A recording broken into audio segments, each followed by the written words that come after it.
to nothing at all. Hello, everybody. Welcome to the show. It's on. It's happening. It's the show. You got baited. Welcome. It's okay. Welcome to my channel, which tonight is produced by BradWOTO, which is why that's why they everything that couldn't goes hear me. wrong gets to be. I was muted. Never mind. Okay, there you go. There we go. Welcome back to Dust Vale. Huzzah! We've been away. We were away last week because I'm sick. I'm still sick, but I'm here now for you. Like Logan Paul, I have returned from the grave. No. As a goddamn hero. The man is a hero, and I won't have a bad word said against him. Oh boy. Tenchi looks good, doesn't he? Oh my Really God. does. Guys, Can look we at focus rugged on that? Tenchi. Look at rugged Rugged. Arden. We've been fawning Tenchi. over Tenchi Yeah. in the call. I would say This is all I wanted to get to. I just was start Yeah. the stream so that we can all show off how good Tenchi looks when he's Yeah. sick. Yeah, he's been getting hit on the entire time. It's ridiculous. Brad offered his hand in marriage. I He did. did. More than once, which was Tenchi's too certainly sick awkward. to accept yet, but I'm sure he will. But also, Brad said that Arden will get advantage on his beauty He check He today. gets advantage on Yes. his beauty check today. Yeah. When the real world affects. Tenchi, you need to be on the brink of death more often. Yeah, man. Yeah. Yeah, It's only not been a bad week look so for you. far. It's really you get like triple advantage on persuasion checks against NPCs for this episode. Yes. I'm surprised. You should just give me like an advantage on dexterity, my -1 dexterity. Definitely. Well, not no, you're good. sick. You can't move quickly. All right. Yeah. You're dying. I would you just, have to- I you would have give to me use some like context. advantage on something that's completely useless like that. Advantage on checks. animal handling checks. Yeah. No, that'd Sure. be useful. This episode is called Across the Sands. Unless Okay. anyone- Camille would take that, to be fair. Jesus Christ! Something just bust into my room. Something. Jesus, get the shit out of me. Is that the dog? I thought it you a were ghost? talking about your girlfriend. I Is know. it I a was like, ghost Oh, Leviathan? God. It was the ghost Leviathan. What the hell, man? Where did it come from? Okay. He's here now. That's always how he talks to Emma, so I thought it was Emma. Yeah, no. They're basically the same thing. They just Oh. rely on me and drain me of energy. Oh, money. Oh, Well, well, guys, looks like Tenchi and Brad are getting married because Brad's no longer in a Yeah. relationship after this episode. correct. Yeah, I am a little sick as well, though. So bear with me if I just do dumb shit. I've been kind of doing that dumb brain thing. You know, when you're sick and you're just like, what is that thing called? That thing, the opening, banana. the opening Yeah. square, the opening square. And Emma's like, the door. What is? Yeah. Open the door. Or How did you get a banana out of a door? Well, I didn't know where he was going, but like I have forgotten if I'm sick. Like, how do you spell Y, or like how do you spell banana, or like what is that thing? And I can't. How do find you the word for spell Y as in Y the question, or how do you spell the Yeah. letter Y? it.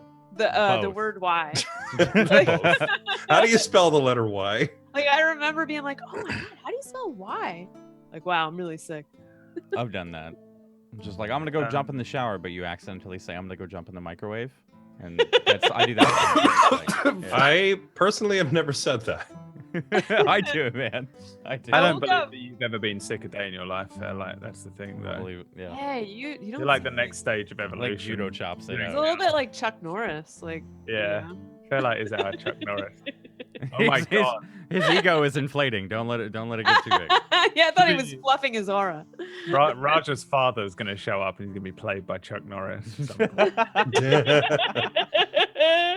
Yeah, I called the ironing board a kitchen wobbler. Wow. I don't remember what it was called. I was like, yeah, the kitchen wobbler. I don't know. Yeah, That's- I've that's been the there. best I I can once. do. Yeah. I once. So now I need to describe an actual world to you. It's going to be really good, I'm sure. You know the grain things that are on beaches, sand. Yeah, that it's covered in that.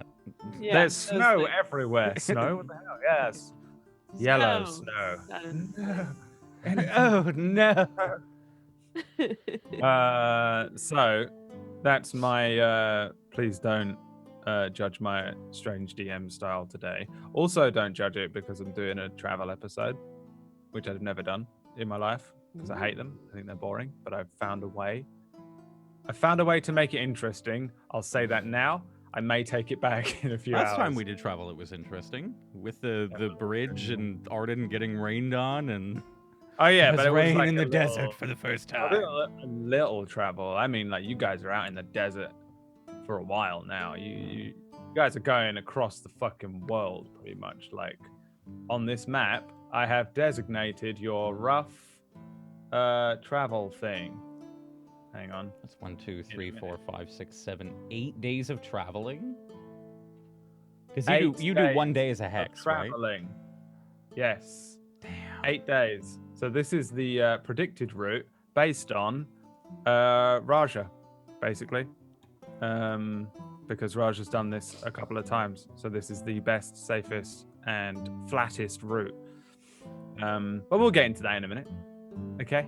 We'll get into that in a minute. First of all, I have to know how Connor Cronus is doing. How you doing, Connor?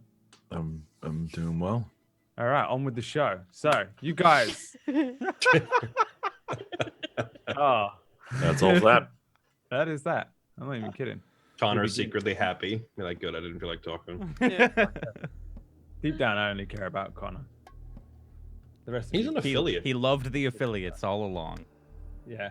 No, all we really care about is how beautiful Arden is today. Can we? All right, first of all, Arden. Can I have a beauty check with advantage? Oh, wait, for hold on. being beautiful in real life? Hold on. Before you do it, I have to Yep. for the chat. I have to do this. I don't know what he's doing. Well, Okay, go. I mean, Arden's eating some Tide Pods right now, so I mean, he could probably roll it in a little bit. Oh no. Oh no, Arden. Not Arden too. Woo! 23. Like the sun. It's a good Don't thing you even gave look him at it. advantage, or that would have been his first like average roll. Yeah, he was like a normal guy. No, he had a Instead, 9 once. Did he? Once. Sure. I was gonna say I can only remember him rolling like 17s and higher. I remember it was like a 9 or an 11, and we were like, oh my god. But then I think he got advantage immediately after, so maybe it didn't. Maybe that's why we don't remember it. Arden looks like Tenchi in real life. That's what he looks like. A 23. I love how he's like, Wait, is that the Now 14 or the? this is 23. Right, you get a 23. Because you had advantage. I wasn't joking. I will always manipulate players with in-game stuff in real life, aka you get inspiration if you subscribe to my channel. There you go. Let's see here, who's subscribed? Wow, We've always everyone. been subbed. You guys, it's been a long time really, because last week we were off and the week before was a one shot because Tenchi wasn't here. Should have taken that advantage back. Traitor, abandoned us. To fill you guys in very briefly, the episode beforehand, you guys met with the princess and her ninja, who were the last of a very small amount of sort of a rebel faction that are working against the emperor, who is trying to use the orb and the armor that she wears to sort of ascend to some higher level of power. He believes it will make him some form of god or give him the power equal to a god, something like Titan, which you've witnessed, this huge celestial type demigod that roams around Duskvale. And essentially, for the last 2 years, they've been trying to stop him, but they haven't really been very successful in it because there's only a handful of them, and they've been for 2 years. Like to go back to the one shot that we did, you saw that they were just there was a couple of guards, relatively well trained, but still quite new to it. A couple of nobles and a serving girl, and they all escaped the city. So for the last 2 years, they've been sort of living off the land, just surviving and somewhat training and preparing for something to happen. That something has somewhat ended up being you guys. Well, while speaking to the princess, you decided that the best course of action was to destroy the orb, maybe the armor. The orb can only be destroyed at the site it was created, which is Dread Tusk, to bring you back to the map. Dread Tusk is like way the fuck over on the northeast side of the map. So it's a bit of a considering you guys are just down by Shallow Scar. You decided to split up. You taking the orb, she sticking with the armor. Meet at Thin Dune, and then head over to Dread Tusk, destroy the orb, and then maybe figure out a way back to Crimson City and pull off some sort of mad assassination attempt on the Emperor, is the general plan that's been put into place with you guys working together as allies. So, that brings us to just post-meeting with the princess. You guys had a full rest, so you should all have all of your full rest stuff, aka HPs and spell slots and stuff like that. We'll say you've got full hit dice, but because we're sort of you're setting off on like a pretty arduous task here,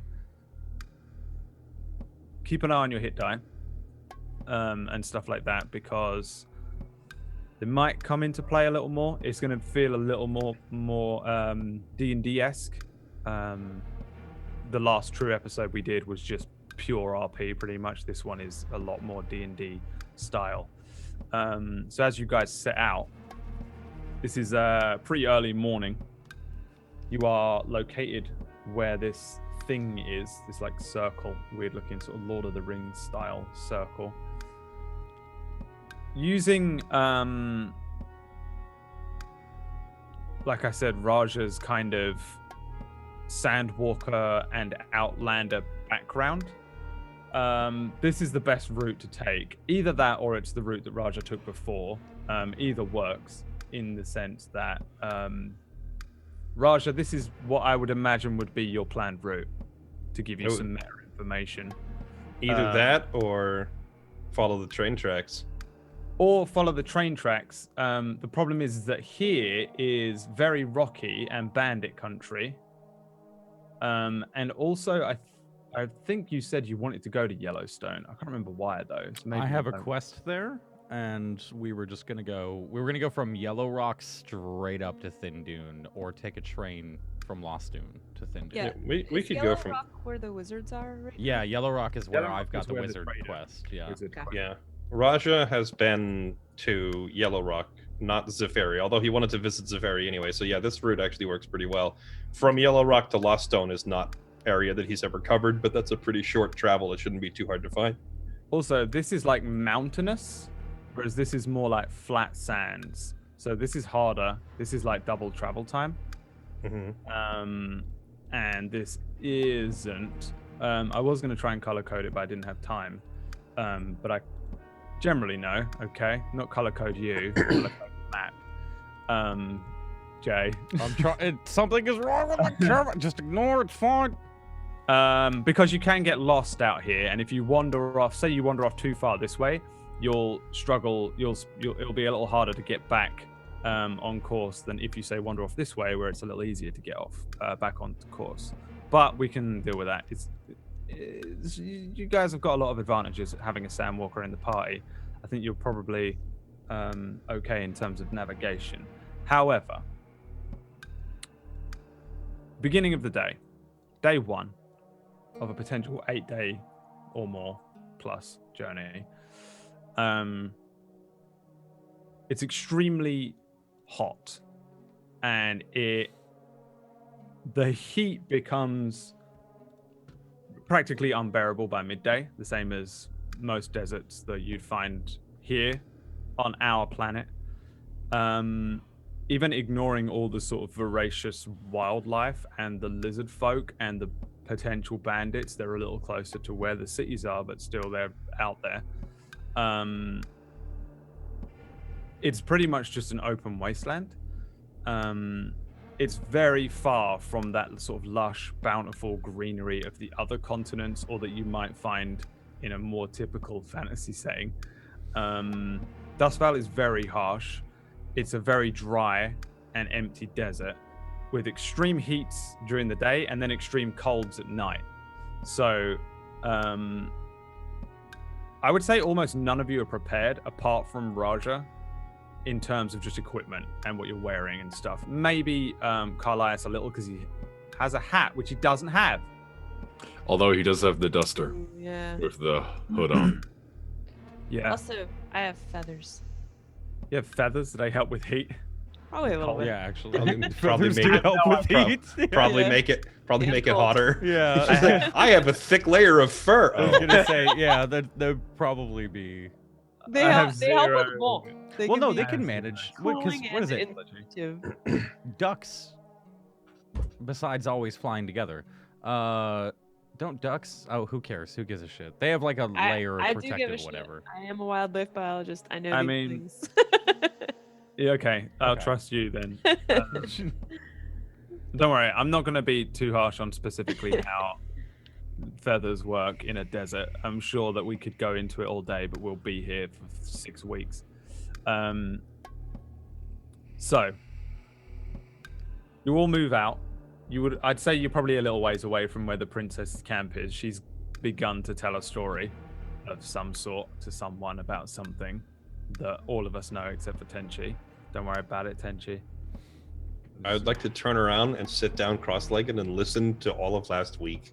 Okay, yeah, you do that, and at the end of the story, you're like, that was a silly story. Okay. There's no way that's how it played out, surely. Who knows? Again, the path here, this mountain stretches out towards a sort of like a gorge, basically, like an enormous. I mean, under any other circumstances, it'd be like a breathtaking view across this enormous gorge at the base of a mountain, and then that pushes out to like a sands. So this is this area is not. It's not just like flat desert. Like it's not like the Mojave Desert where it's just like sand, just like a beach. It does have that kind of like rocky, American Grand Canyon-y Utah-looking red stone rock look for the most part. This bit out here is very flat desert, but this route that you're taking is a little bit of a mix. I don't know what that biome is called. In fact, I think I have an image. Here you go, like this. It looks like one of this sort of terrain. So where there is a lot of thick sand, there's also this kind of red rock. So we're on And- Mars. It's Yeah, basically- it's like it's a lot. Utah, Yeah, basically. It's Utah. It's Utah Bryce slash Canyon. Mars. You're on Mars for the time being, probably a little warmer. The way that we're going to do this, there is 5 of you, and for each day, you're going to make a check. The checks to make, you each get to make 1. You can double up or triple up or quad up on checks and things like that. Or you can do 1 each. With the 5 of you, there's 3 checks that you divvy up and then 1 that everybody has to do regardless. There's a navigational check, an evasion check, which is also sort of like a scouting check, and then a foraging check. Navigation is essentially to ensure that you stay on course with Raja's predicted route. So for the first day, it's to ensure that you're heading east. I'm sorry, Jay, if this is driving you mental. What? The That you flipping- can't get east and west right? No, Oh no, it's I mean, fine, just it's I'm fine. flipping through the maps. Oh, you're good. You're good. And yeah, this is to essentially check for this first day that you go from this hex to this hex. As long as one of you makes the check correctly, you'll make it. No. If not, if you fail the navigation check, then there's a separate roll for a result. There's the evasion check, which is to avoid things.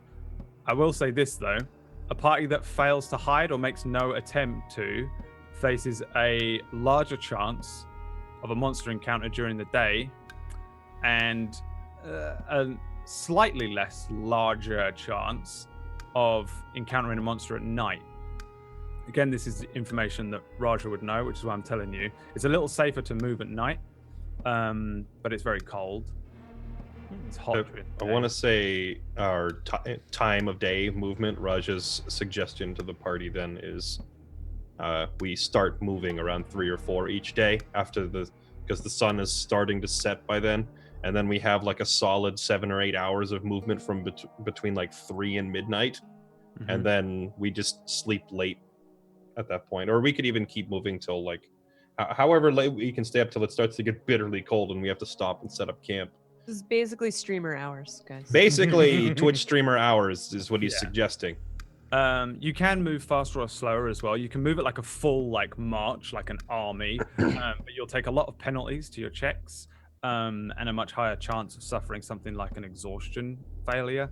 You can move a lot slower and sort of state with moving very carefully, and it'll make all the checks easier, but you'll end up taking longer to move through each day. So if you move a lot slower, one of these hexes will take 2 days instead of 1. If you move a lot faster, you can do 2 in 1, but you'll suffer the chance of encountering more, and there's swings and roundabouts here. Okay. The final check is to forage. Now, foraging is really difficult. This is probably the hardest check in general because water is so difficult to come by. It is possible. There is technically water really deep down. The cactus or the cacti, their roots are a lot longer than they probably would be, say, in our desert. And following those and finding a cactus and splitting it open and identifying the correct cactus and that kind of thing, all falls under the foraging check. In terms of food, there's quite a lot of like lizards and insects and things that you can catch, trap, and eat. But water is what makes the foraging DC so difficult. The last one is just a basic heat stroke hypothermia check, depending on whether it's night or day, just to ensure that you don't succumb to that, because there's really not much choice of avoiding it. Raja has, I think, advantage on some of this shit. Yes. Let me pull up my traveling skills stuff. Let's see. Outlander background is you have excellent memory for maps and geography. Always recall the general layout of terrain, settlements, other features. In addition, you can find food and fresh water for yourself and up to 5 other people each day, provided that the land offers berries, small game, water, and so forth. So from the sound of it, I probably don't just get the food for free. Because it's too rough here. I think the land counters that.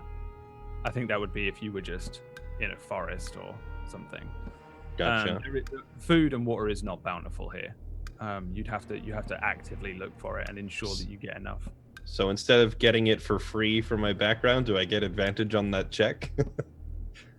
For foraging, I think. Let's see. All of these are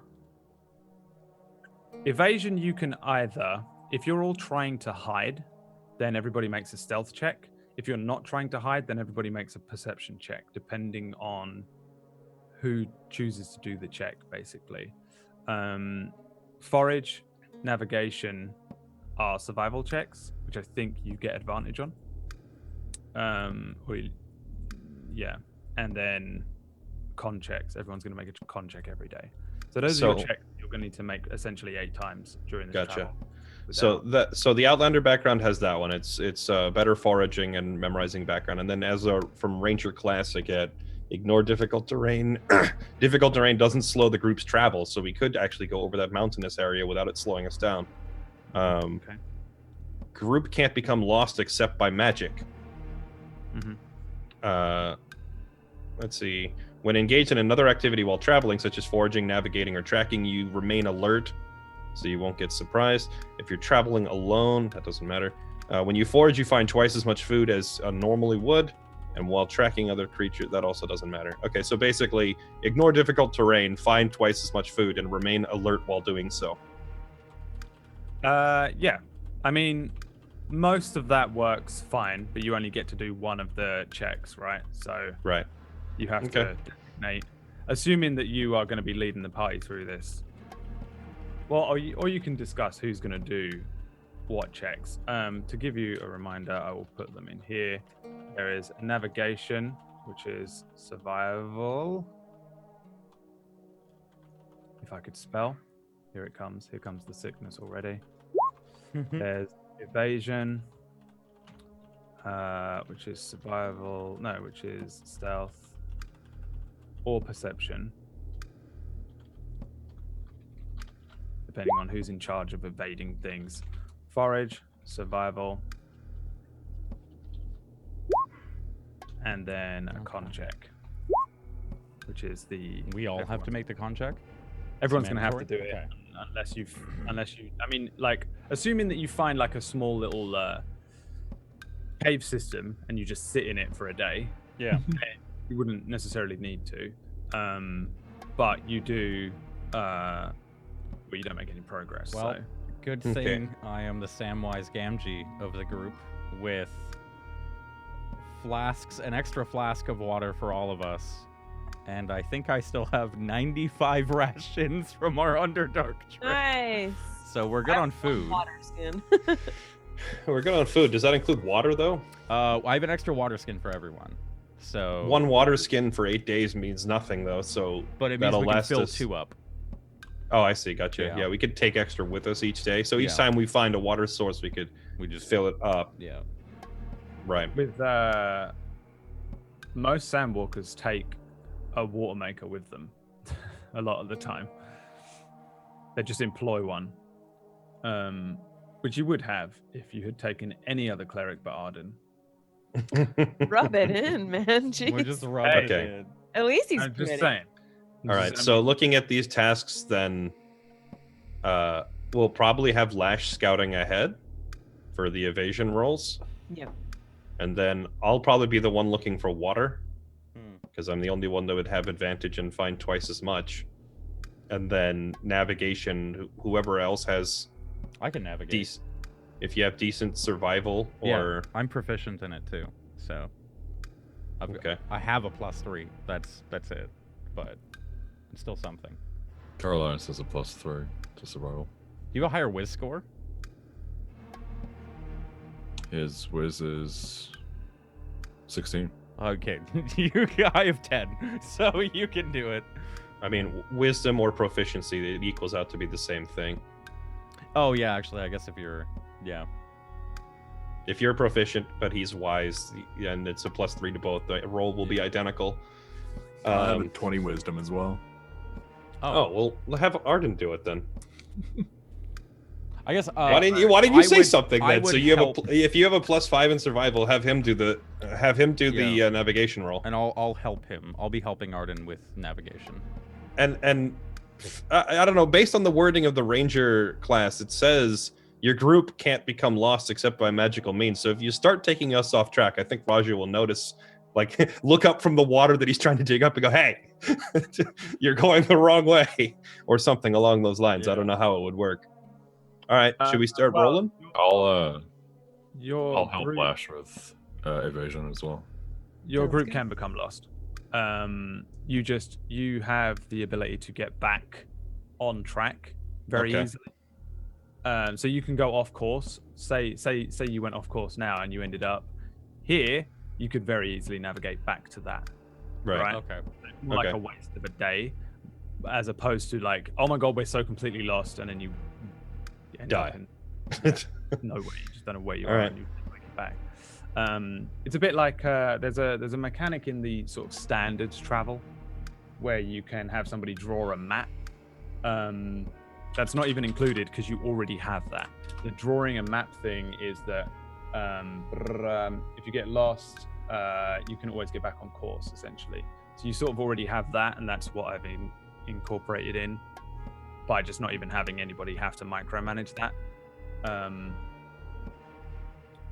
And yeah, so Also, before we start rolling, I would presume if we can like rewind to before our long rest, so we don't have to wait a whole day, but have Arden spamming guidance spell on everyone because it's a cantrip that gives us all +4 to these things, or +1d4. Yeah. Well, we can assume that you guys, you set out, found an area to plan your approach to the desert that was out of the sun, like a little bluff, or like this thing which is on this image. Cotched up in there for a bit. Let Raja come up with the plan of how to approach this journey. And then, because you guys wanted to set out a little later, right? Is it 3 p.m.? Yeah. Yeah. We'll set out later. Hopefully that'll. I don't know if that'll actually lower the DC on the heat stroke checks, but avoiding the brunt of the heat between noon and 2 will hopefully help us out a little bit. Yeah. If you travel through midday and midnight, the DC is higher. Basically, that's all it is. So the DCs here go up and down depending on things that you do, like move faster or it's midday and we're just gonna run. So we're gonna move. We're gonna move at a standard pace, and we're gonna move between like 3 and 11 or 3 and midnight. Get a full 8-hour day of travel in, but not go late into the night to try and dodge the cold, and not start like between noon and like 2 when the sun is like freaking beating straight down on you. Yeah. So you guys wait it out, plan it out, prepare yourselves mentally for this journey, and probably begin to head out on that first day. We'll count the first day at 3. Yeah. First day's travel checks. Let's see. Fuck. So, who's doing what? Just because my brain is very dumb. Oh yeah, today. I'm scouting. So what do I roll? Let's do navigation first. Let's just go Okay. down the list. So that's who's Tenchi and I? navigating? That's Tenchi and I. Yeah. Um. You each roll. Okay. You got this, buddy. Cool. You guys start heading east. Oh. And then you have Fuck. the scout, just one. I think. No, Yeah. Carlos and Yeah. Both of you are scouting, basically evading. Scouting is probably a better way to. I'm going to change this to scout. So this, I assume, are you trying to hide, or are you just trying to keep an eye out and avoid anything? Like if you see some fucking bandits driving in a massive car across the desert, Mad Max style, then you avoid that. I'm See always a trying bandit to. or a scorpion or something horrific.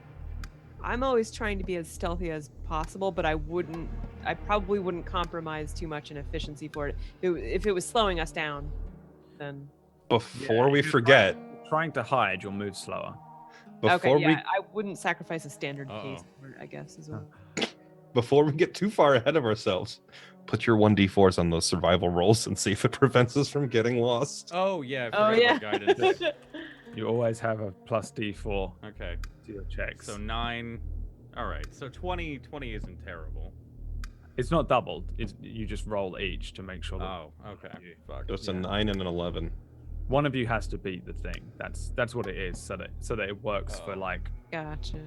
Well, So let's that hope it was a works. 10 Let's- and that You Arden can just. have all. It gives all 5 of you. If you want to make sure, all you need to do is get to the next fucking hex. Yeah. Make it to the next day. All 5 of you could roll navigation checks, fuck eating and shit like that. Gotcha. Okay, so scouts, give me perception checks. Perception. Nice.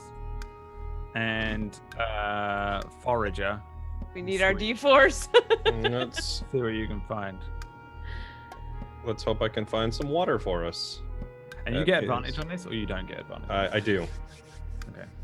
So that's 21. I'm gonna assume that With beats the DC without the plus. 1d4. You can give me a D4 if you want to. All right, just in case. Sure. Here. Could be a 25. So it's a 24 DC. If it's a DC 25, we're all dead. I'm not gonna beat that every day. So you're traveling from 3 until like 11 p.m. Correct. and then settling down for the evening. So you guys set out on this first day. You move around this gorge, this huge, great opening in the ground. It's not like the sort of like dried up riverbed that you guys made over. It was where Arden climbed down because he's Yeah, and we insane. learned that his cat was a duke. Yeah, this is like a Grand Canyon-esque crevasse in the ground of the earth.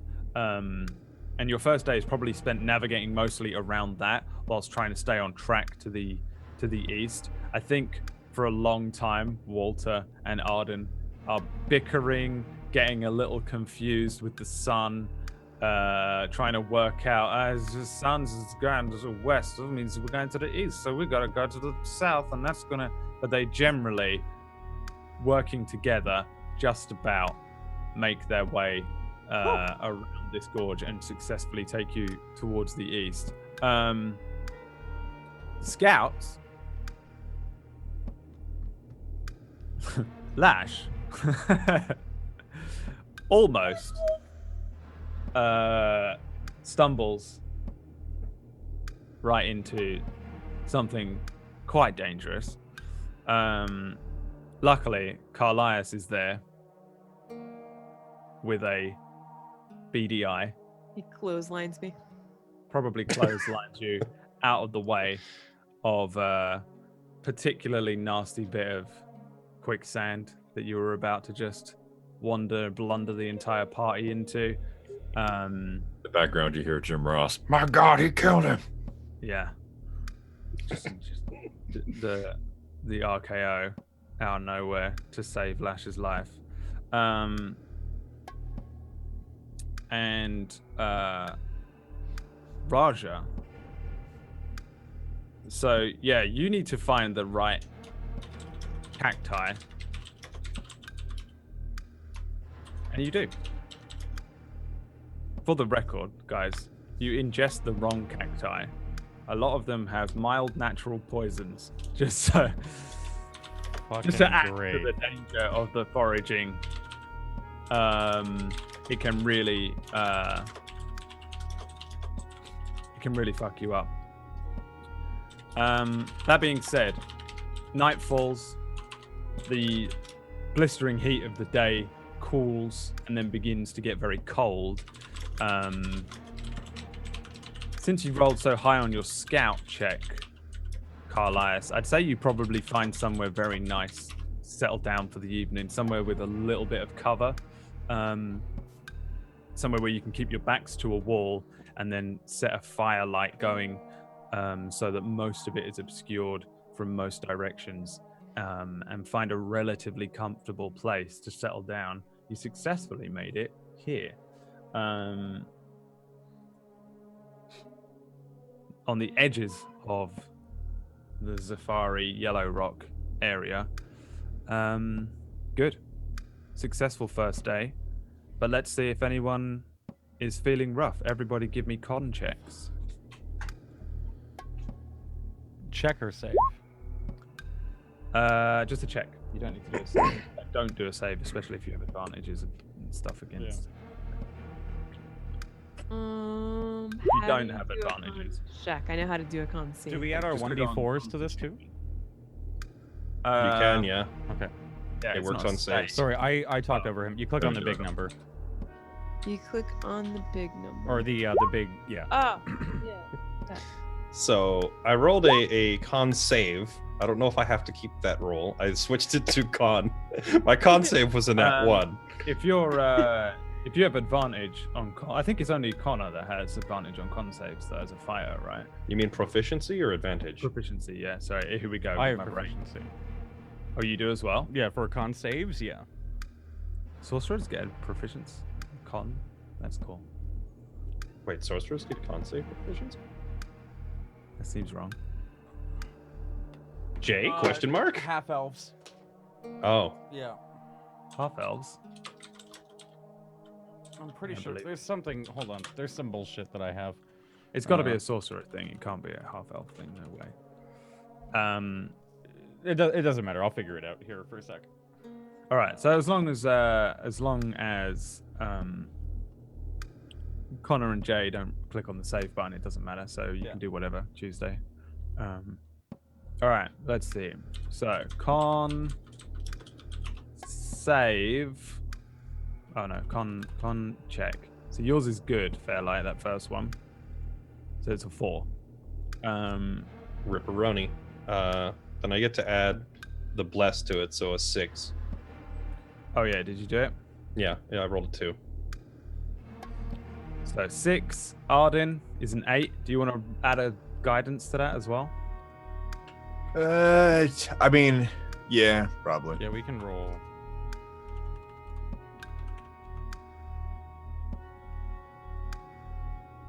Cool. So there's a 12, a 13, and a 19, and then Carlias, do you want to roll a d4 as well?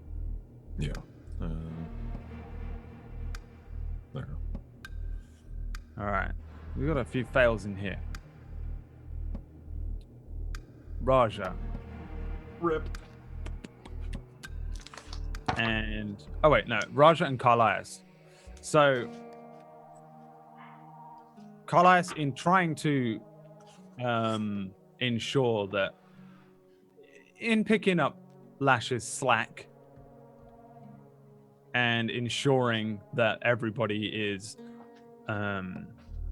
safe and scouting people around quicksand and huge great gaps in the ground, and training your eyes on the distance, you maybe didn't spend enough time looking after yourself. Raja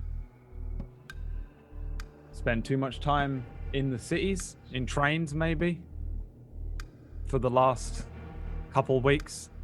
Been out of the desert, a little rusty from being, I don't know, dead. I've never had to fish up water for 5 people before, okay? That was a lot of cactus to squeeze. A lot of cactus to squeeze. You guys suffer. I would say probably a little heat stroke because you spent more time in the day. And you now have 1 point of exhaustion. Damn. Rip. That's bad. So that begins. Sorry. Thanks. I have a dog and a girl in the room now. Bye. Thanks for hanging out. That will count for tomorrow's checks, and then you your long rest at the end of tomorrow will negate that. But if you get 2, then it only negates it back down to 1, right? Unless you can think of another way to reduce. Right. So our long rest tonight won't solve it. No. Rip. Well, Yikes. yeah. For me, it won't be the end of the world because the only thing you get at level 1 disadvantage is level 1 exhaustion. The only setback is disadvantage on your ability checks, but I already have advantage. So this just means I'll be rolling normally, so I can keep going. I don't know how badly it's going to screw Carlias over. Or we could just have Lash do the stealth checks. So basically I'm saying we could push ahead and get to Safari. If we get to Safari and spend the night there, then we can recover. Yeah. Mm-hmm. You could spend 2 nights. That makes sense. But yeah. but that city doesn't You don't exist have to anymore. keep moving. There's right? no So- visible wall pushing you along here. Well, can. right. And stay there. Well, we have to win the race. But you can, and you have to win the race. But you have to consume, like rations, and you'll still need to do a forage check, and a scout check for the day. And you can rest another 8 hours. But this comes down to what you guys want to do. You can easily rest for the evening. Here, Your check. right now. Yeah, you're now in your long rest. Yeah. You don't need to do an overnight check. Okay. You've already done that within your scouting check. Okay. So you guys will probably still have a watch, but we're not going to actively roll for your watching and stuff. You'll still have a person. Could Carlias use his his action surge during what? this? To prevent like Oh. exhaustion or anything. I wouldn't say so, no.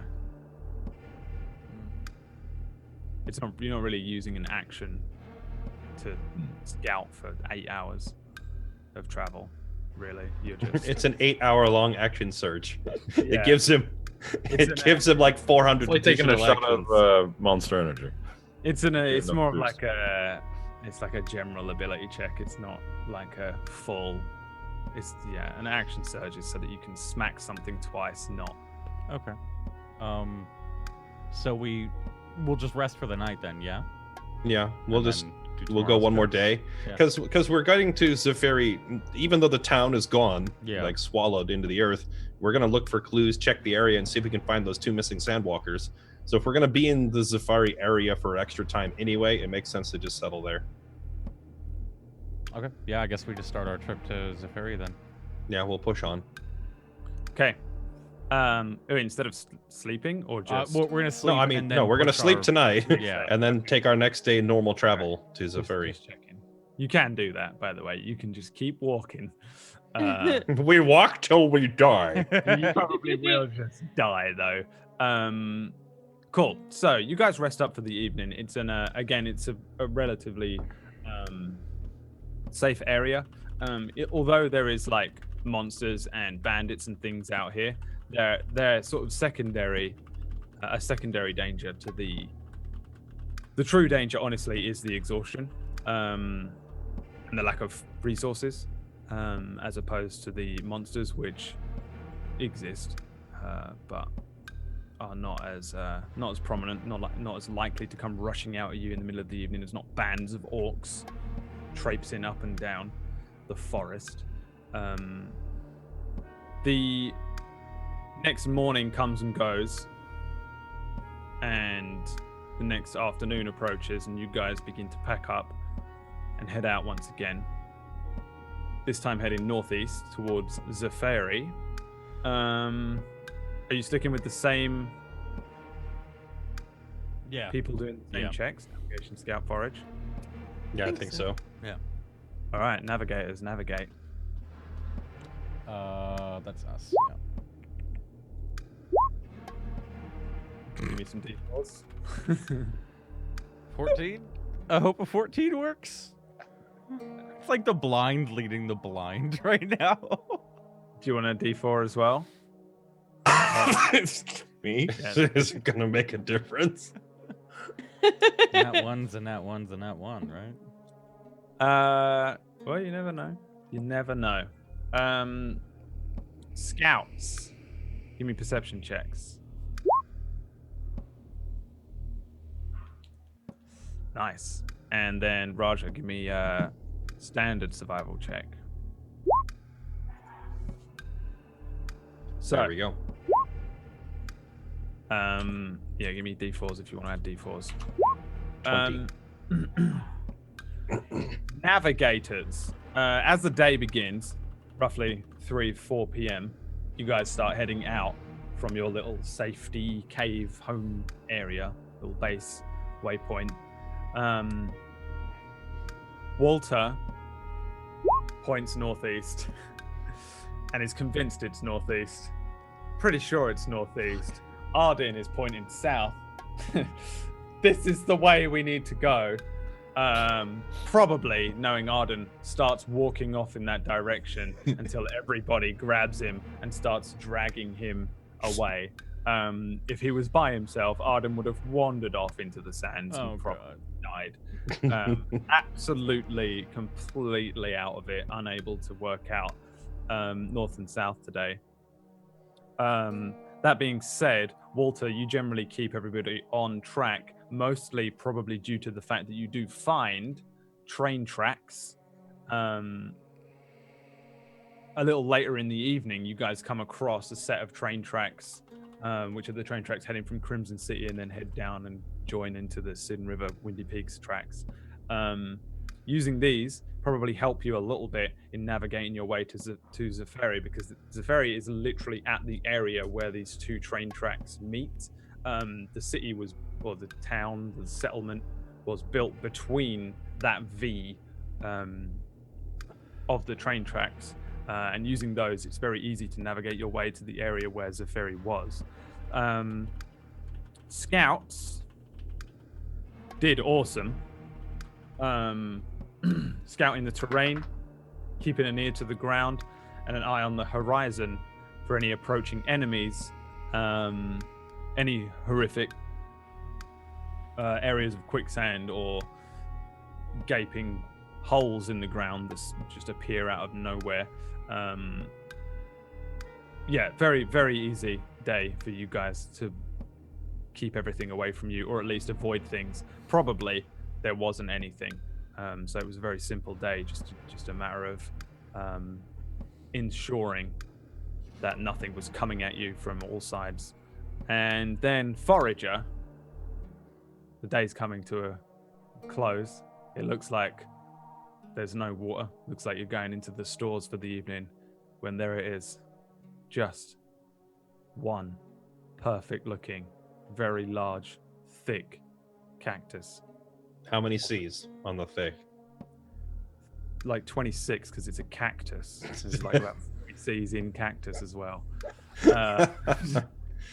46C thick cactus that you just about stumble onto, almost as if there was some level of divine guidance helping your eye. It's extremely difficult to find, but you did find one. So you guys find food. I think as well, for the record, you're very easily like snatching up lizards, or like doing that thing where they just pull out a knife and just suddenly you see Raja dive to the ground and he comes back up with a thick-looking dead iguana. I've got We're rations. serving iguana Like- tonight, boys. like tying them to a little bit of string and slinging that over his shoulder. And he's just, by the end of the day, there's probably lots of lizards and like boxes or jars of insects that you've caught and just throwing at everybody. And Raja's probably just knocking them back like nobody's business. But Worst case scenario, I have rations. 95. So we're I like how bugs are better than rations. yeah. Yeah, I mean, food is not really an issue here. I think Okay. it's just a matter of finding water to ensure that you have that. And because you need to also consume the water. So you're always having a water skin of water a day, all of you. So keeping that, you will have your one. If And then whatever Raja finds. Go on. if I make the forge check successfully multiple days in a row, is it possible to take like a spare water skin for the next day in case that check fails? Yeah, like he has, Jay has spare water skins, right? Yeah. Walt Right. has skins. So you have that many filled. So the moment you fail one of these, essentially, we'll just knock one off. You just Okay. mark one down for each of you or whatever, though. That's the Gotcha. thing. Everybody's drinking that whole thing by the end of the trip, essentially, and then you're filling it back up in some way, or whenever you find a cactus, you're able to fill it up and that kind of thing. They're very Gotcha. vague checks over the course of an 8-hour span, so you can fill in the blanks. But essentially, that's how we're doing it mechanically. I'm not going to get too far into it. Like I said, we'll be here for 6 weeks. Everybody, give me con checks. Oh boy. Bliss, no. Who else had the disadvantage? Carlias. Carlias. 6. 13. This is going to be rough. So, 13. Wait, your plus up arrow is broken for me right now. I don't know how to help you with that. I'm sorry. Oh, no worries. If we have Lash Scout alone and have Carlias just take it easy, is that a way for him to like lessen his chances of exhaustion, or like a chance of either recovering or lowering his DC so it doesn't get worse? If I'd he say just does. that's fair enough. Yeah, it's not like the same as a long rest, I guess, but he's not doing anything particularly arduous. He's just walking along, just taking care of himself. So I would say so. Yeah. Okay. if one of you doesn't take part in the thing, we can treat it as an almost long rest, realistically. That's assuming this gets any worse, because Well, for Carlias, it does. By the end of the day, Carlias, you look rough. You'll take another point of exhaustion. And you're probably almost definitely feeling it now. I'd say, contrary to Garthus, you're not as constitutionally powerful. And you take another point. By the end of this day, the heat stroke's really getting to you. You're probably doing that thing. I don't know if you've had heat stroke in real life, but it's like the worst feeling. You're feeling sick, you're sluggish, you're very slow.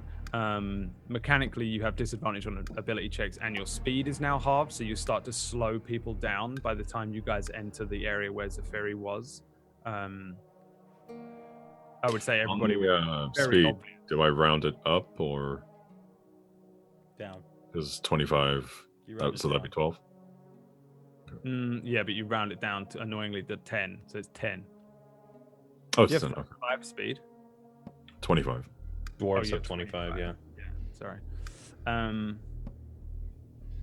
So yeah, you're down to like 10 if a fight breaks out. Good thing he doesn't have to move. Just sit there, bang, bang, bang. He'll be our gun turret that doesn't Yeah. move. Just pick him up. Lash, you also feel pretty rough by the end of the day. It seems the scouts are getting the brunt end of this at the moment. You feel pretty burnt out, and you will also suffer a point of exhaustion. And also Arden, unless he wants to roll a d4. Entirely guidance everyone but yourself. Yeah. Oh. Nice. Yeah, you starting to drag by the end of the day as well. Lash maybe falls behind. Carlias starts to look visibly weakened. And then you start to feel it a little bit as well. Maybe sending up a small prayer to your god gives you the A bolster. placebo effect. Yeah. Well, it wouldn't even necessarily be a placebo for a cleric in this reality. Right. But although you are feeling rough, a lot of you, and you're probably starting to feel pretty rough regardless of whether you actually have an exhaustion point or not, you guys find this area where these two train tracks meet, and according to all accounts, there should be a settlement here, and there has been for some time. A very basic settlement of maybe small stone houses, a few wooden dwellings, and a lot of tents. And there was also said to be like a very large kind of like tower, like a wooden tower. Not really anything that they would use to like even scout the area, but more of a thing that kids would run up and down and play on and watch the trains come and go, because there wouldn't be much to do here for a kid. You arrived at this area and there's nothing. There's not even a single plank of wood sticking out of the ground. There's not an empty building. There's not a person. There's not a satchel. There's zero signs of life. Definitely no signs of a town. It's nighttime, so it's a little dark, but I would say it's almost immediately obvious that once you arrive at Zephyri, there is nothing. It's just devoid of any clues that there was ever even a settlement here. The only clues of any life would be your own footsteps. Want to do anything in particular? Yeah, can I investigate around for Yeah. just anything at all? Yeah, I mean, you guys can probably set up a small camp here to Yeah. settle in for the evening, and then start to do a more intricate investigation. Yeah, anyone who's looking around, give me investigation checks. Yeah. Raja would probably tell Lash and Carlias, since they're getting sick, to just take it easy, set up the camp, and then Gotcha. grab Arden and I mean, you do whatever you want. It's your character. his suggestion, you take it easy and then grab Arden and what's your name again, Jay? Arden and Walter. Sorry, it's been too many weeks since we've actually had a session. Grab Arden and Walter and just pull them aside. This matches the exact circumstances of all the other vanished cities, so it probably means that big wraith thing was here. I don't think we're going to find anything, because I've investigated these disappeared cities before, and it doesn't leave any clues. But the 2 sandwalkers that came here ahead of time, maybe they left footprints here. See if we can pick up their trail. It might help. And then I'll try and track where these other guys have gone. Yeah. So Walter, Lash, and Raja, do you want to give me an investigation check as well? Are you looking for like footprints from weeks ago? Yeah, mine, I kind of just rolled instantly before I considered resting, so it's up there. It's a 9, sadly. Yeah, I would say like you guys in general don't find anything. Again, like you really start to scour the area with like magnifying glasses out, looking at every grain of sand, and I would say you'd even be convinced that there never was a settlement here at all. There's nothing. There is absolutely nothing whatsoever. That being said, Raja and Walter, you do find maybe a little further, probably on one side of the tracks to the east, you find 2 masks, pale, wooden carved and painted white, and then chipped in the sun, old looking, and they have nothing that would tie them to like a back or anything like that. They're just masks that would sit on the front of your face and then fall immediately off. There's like nothing that would hold it onto a face.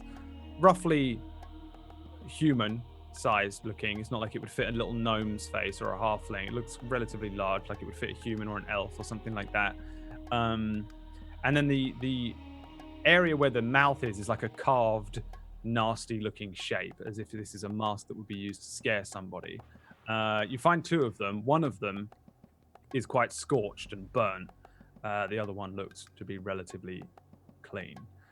Other than that, there is nothing here that would suggest anyone has been here in a very long time. By very long time, I mean like weeks. This is weird. What is it? The masks. Have you ever seen anything like them? DM, have I ever seen anything like this? Both of you give me History? nature check.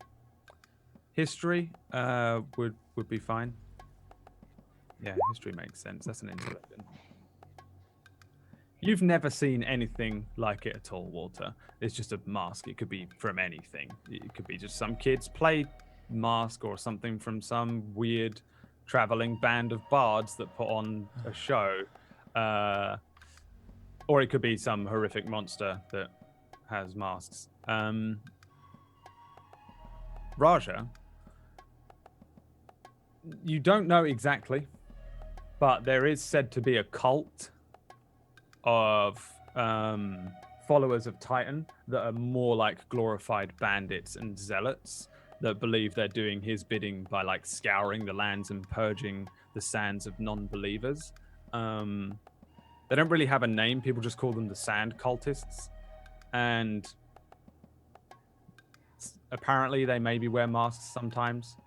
Sometimes they don't. Mostly they're just, again, glorified bandits. I would say that with the check that you've done, you've never encountered them. You've just heard of them from other sandwalkers. They're pretty rare as well. They're not a big deal. But this is probably the closest thing to that would match what the mask is. Yeah, I'll relay all that to Walter and then pick them up. I guess we'll take them with us. They're a clue. It's nothing about our pair of missing sandwalkers, though, unless they, for some reason, were wearing these. They just look like something that would belong to kids. I don't know. Maybe Arden wants to wear it or something. I'll toss one to Walter. Why don't you try it on? See if it's haunted. Oh. Give me 1 sec. Oh god, he's got the fucking boom boom mask, hasn't he? You're a fucking Neon Scream. Remember, everybody, you can watch Neon Scream on Fridays at. Oh, we're good. Oh, look at Okay. that other D&D shows come in handy. I'll just be like, well, how do I look? What do I look like? Is it scary? That's the burnt one. Well, you look absurd, Yeah. but it's not attaching to your face or taking over your soul or anything. I don't think so. No. No, it feels kind of normal. It shouldn't feel normal. I'll just start walking away. Oh, well, I mean, what is that supposed to mean?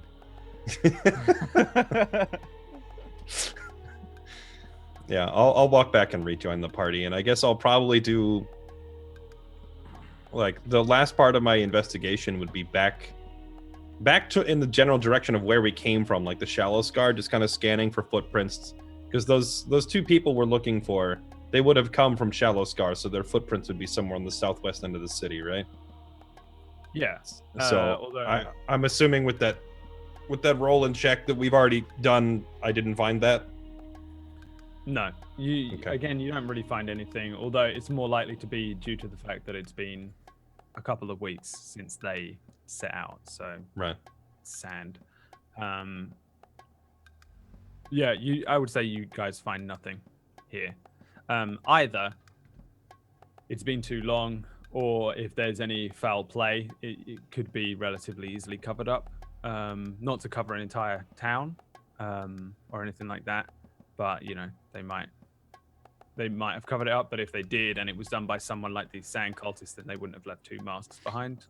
So Gotcha. yeah, you guys find Okay. nothing. It's freakishly empty, devoid of clues. I guess we'll just set up camp here then. Yeah. We'll probably just make the rounds, cook the food of the day, hand it out to everyone, and then sleep yet again. Brad, what would happen if Carlas had taken some of the chazzy? Well, then you do the drugs roll that I need to remind myself what it is.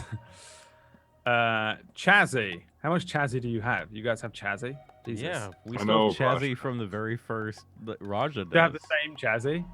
No one ever- Raja has never used. He's used one of the 8 doses that you gave him in like the first episode or something like that. For the And he's the train driver. yeah, the train driver. Yeah. He gave it to that to Oh, snap him yeah, awake. yeah. And Yeah, that other than that, he's been carrying it around, not using it because he knows that it's dangerous stuff.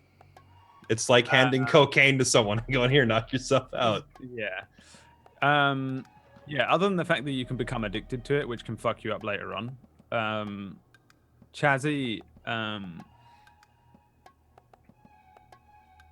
has a small chance of giving you the ability to have an extra attack, basically, for about an hour.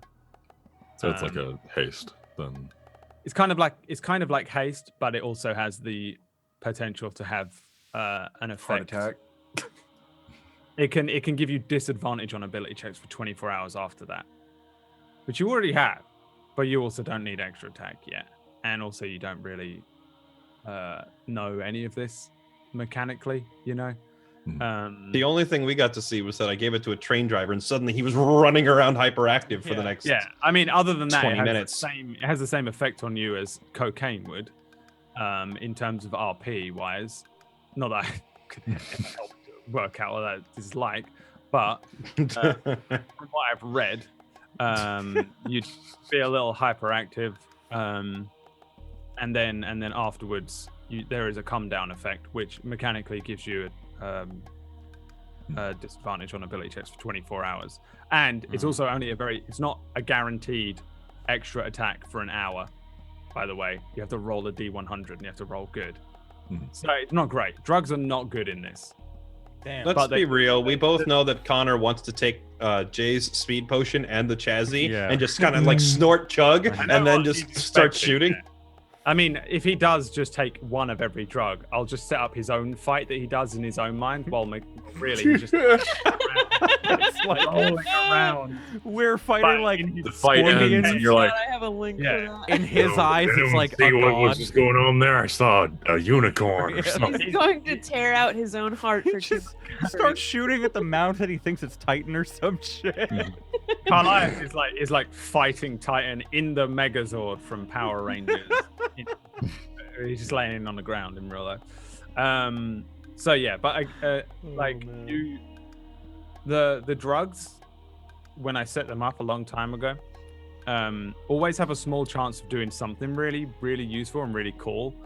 But they almost always have like a negative side as well. They usually give you like an immediate something interesting if you roll well, and then some sort of a negative side of it. Oh, I just realized I still have disadvantage on my ability check, so that history roll for the masks was a net 1. So yeah. So I don't know what those masks do. All right. Well, you think all right. Do you know what? No, that's cool. You're convinced that they belong to the Sand Warrior cult. Okay. There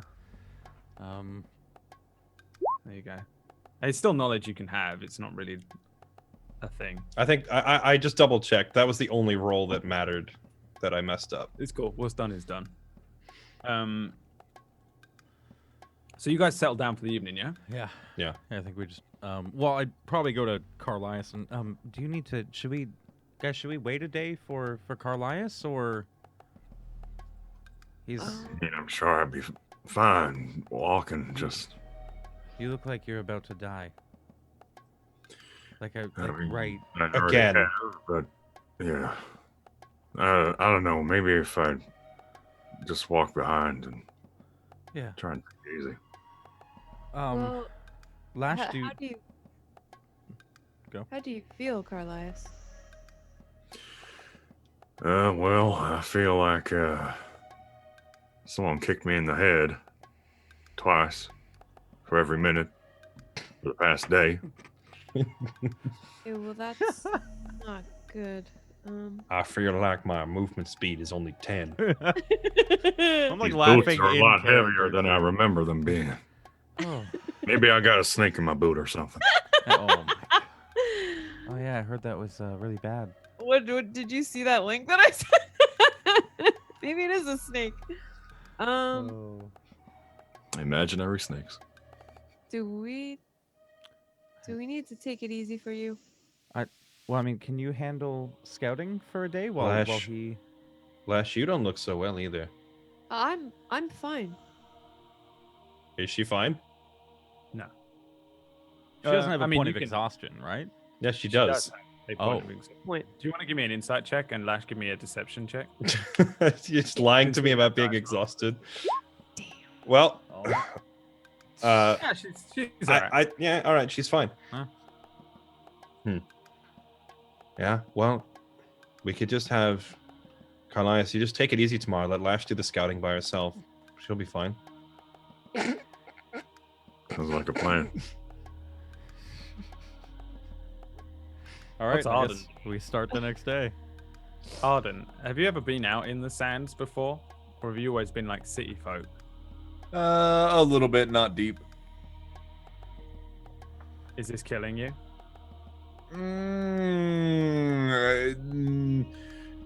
It's not literally, but man, is he whiny and bitchy about it. I can imagine. What I imagined, honestly, is him just whining his way across. I'm picturing him That's actually sad. talking to his cat, the Duke, the whole time, but like, kind of bitching to him about how awful things are. A few more rolls and he's gonna start bargaining with the cat.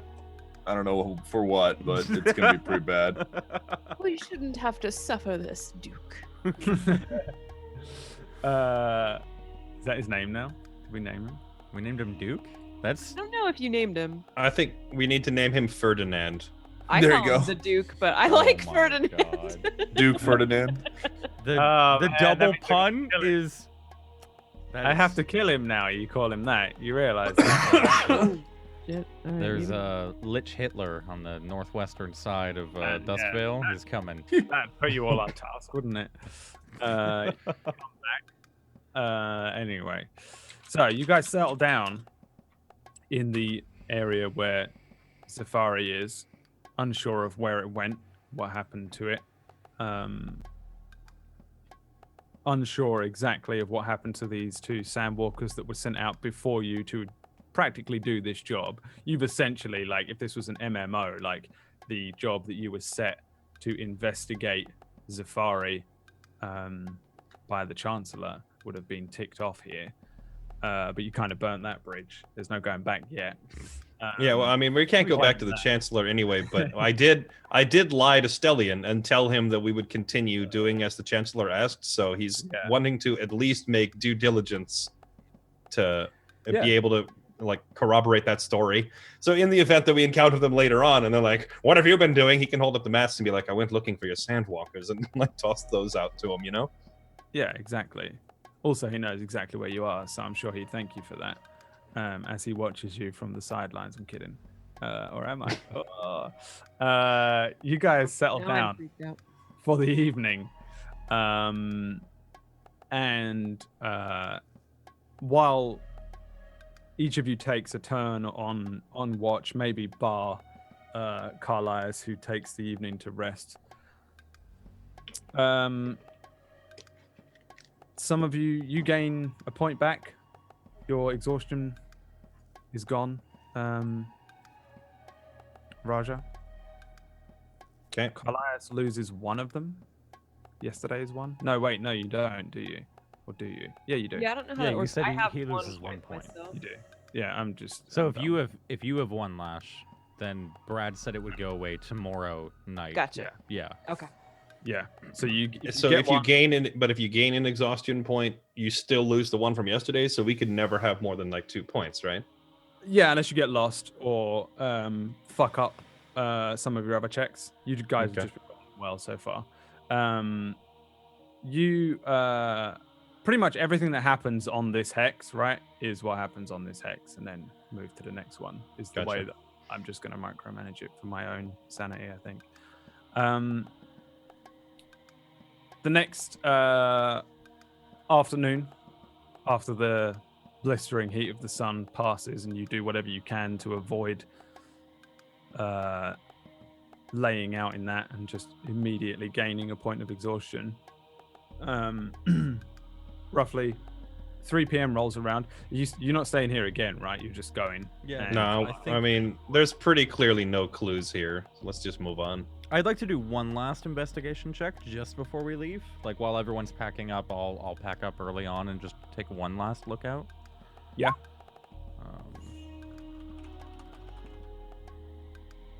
Anything?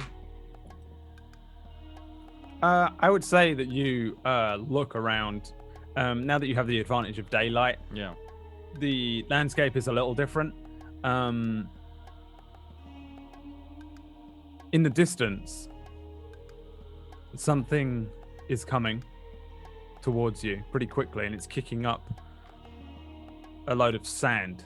And as you guys are packing up, and you sort of train your half-elven eyes on the horizon, this thing starts to move towards you. Is it familiar? Like I've seen this before, right? Give me a nature check. I mean, I've literally seen this before, have I not? What is When it? the wraith attacked me. Is it the same thing or no? That's what the nature check is for. Okay. Okay, well. The god of nature. It's a train. There's a train bursting through the area, and like coming down this track on your on the side of Crimson City. There's a train as you guys begin to set off that is just moving. It's moving at like full speed, which isn't like insane. It's not like one of our modern day trains. It's still pretty slow enough that you could make out some stuff as it goes past. Everybody give me perception checks.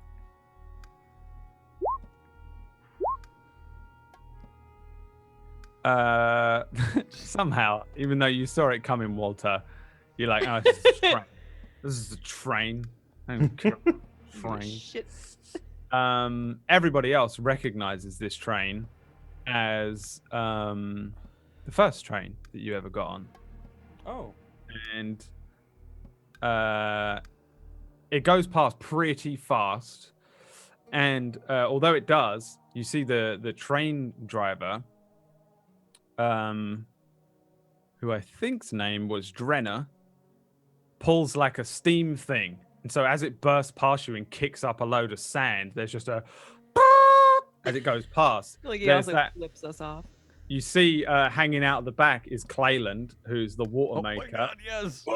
as he launches past you. And then hanging out of the back of the train is the little gnomish conductor, Vizsla, who, as he goes past, hey, it's you guys, right? And Well, I mean, my 2 works fine then. I wasn't on that train. I wasn't there. you're just like, why did everybody on that train Yeah. seem to recognize you guys? And Yeah. just all of the staff on the train are like, hell, it's you guys, look at that. But that's it. In terms of your investigation. But we don't see what's his name. the France.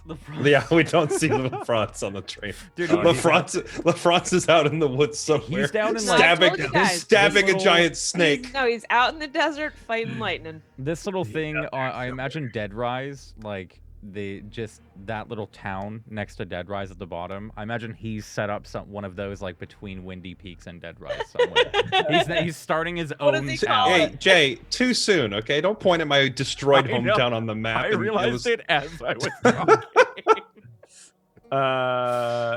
Yeah, no, he is presumably out there somewhere. He's either dead or absolutely not, as far as you guys are concerned. Meta, we know that he's out there just fucking Bear Killing Grylls boars. wrecking. Yeah, he's just the best. But no, you don't. He's not on the train or anything. There was a handful of other people on there, a couple of nobles that seemed like they're heading from Crimson City, but nobody that gave a fuck about you. Just see some people standing in the desert with a sandwalker. You see it sometimes. It happens. People go on these weird little trips into the desert. A bunch of. You probably just look like bandits, honestly, to most people. Yeah. Just a group of dirty-looking ruffians out there in the desert. One of you is a straight-up semi-famous criminal, so. Arden's never looked like a bandit a day in his life, and you can't tell who I am. If at best Arden looked like a hostage. Wait, who's the famous criminal? Is it Yeah. Carlias or I'm the Lash? famous criminal.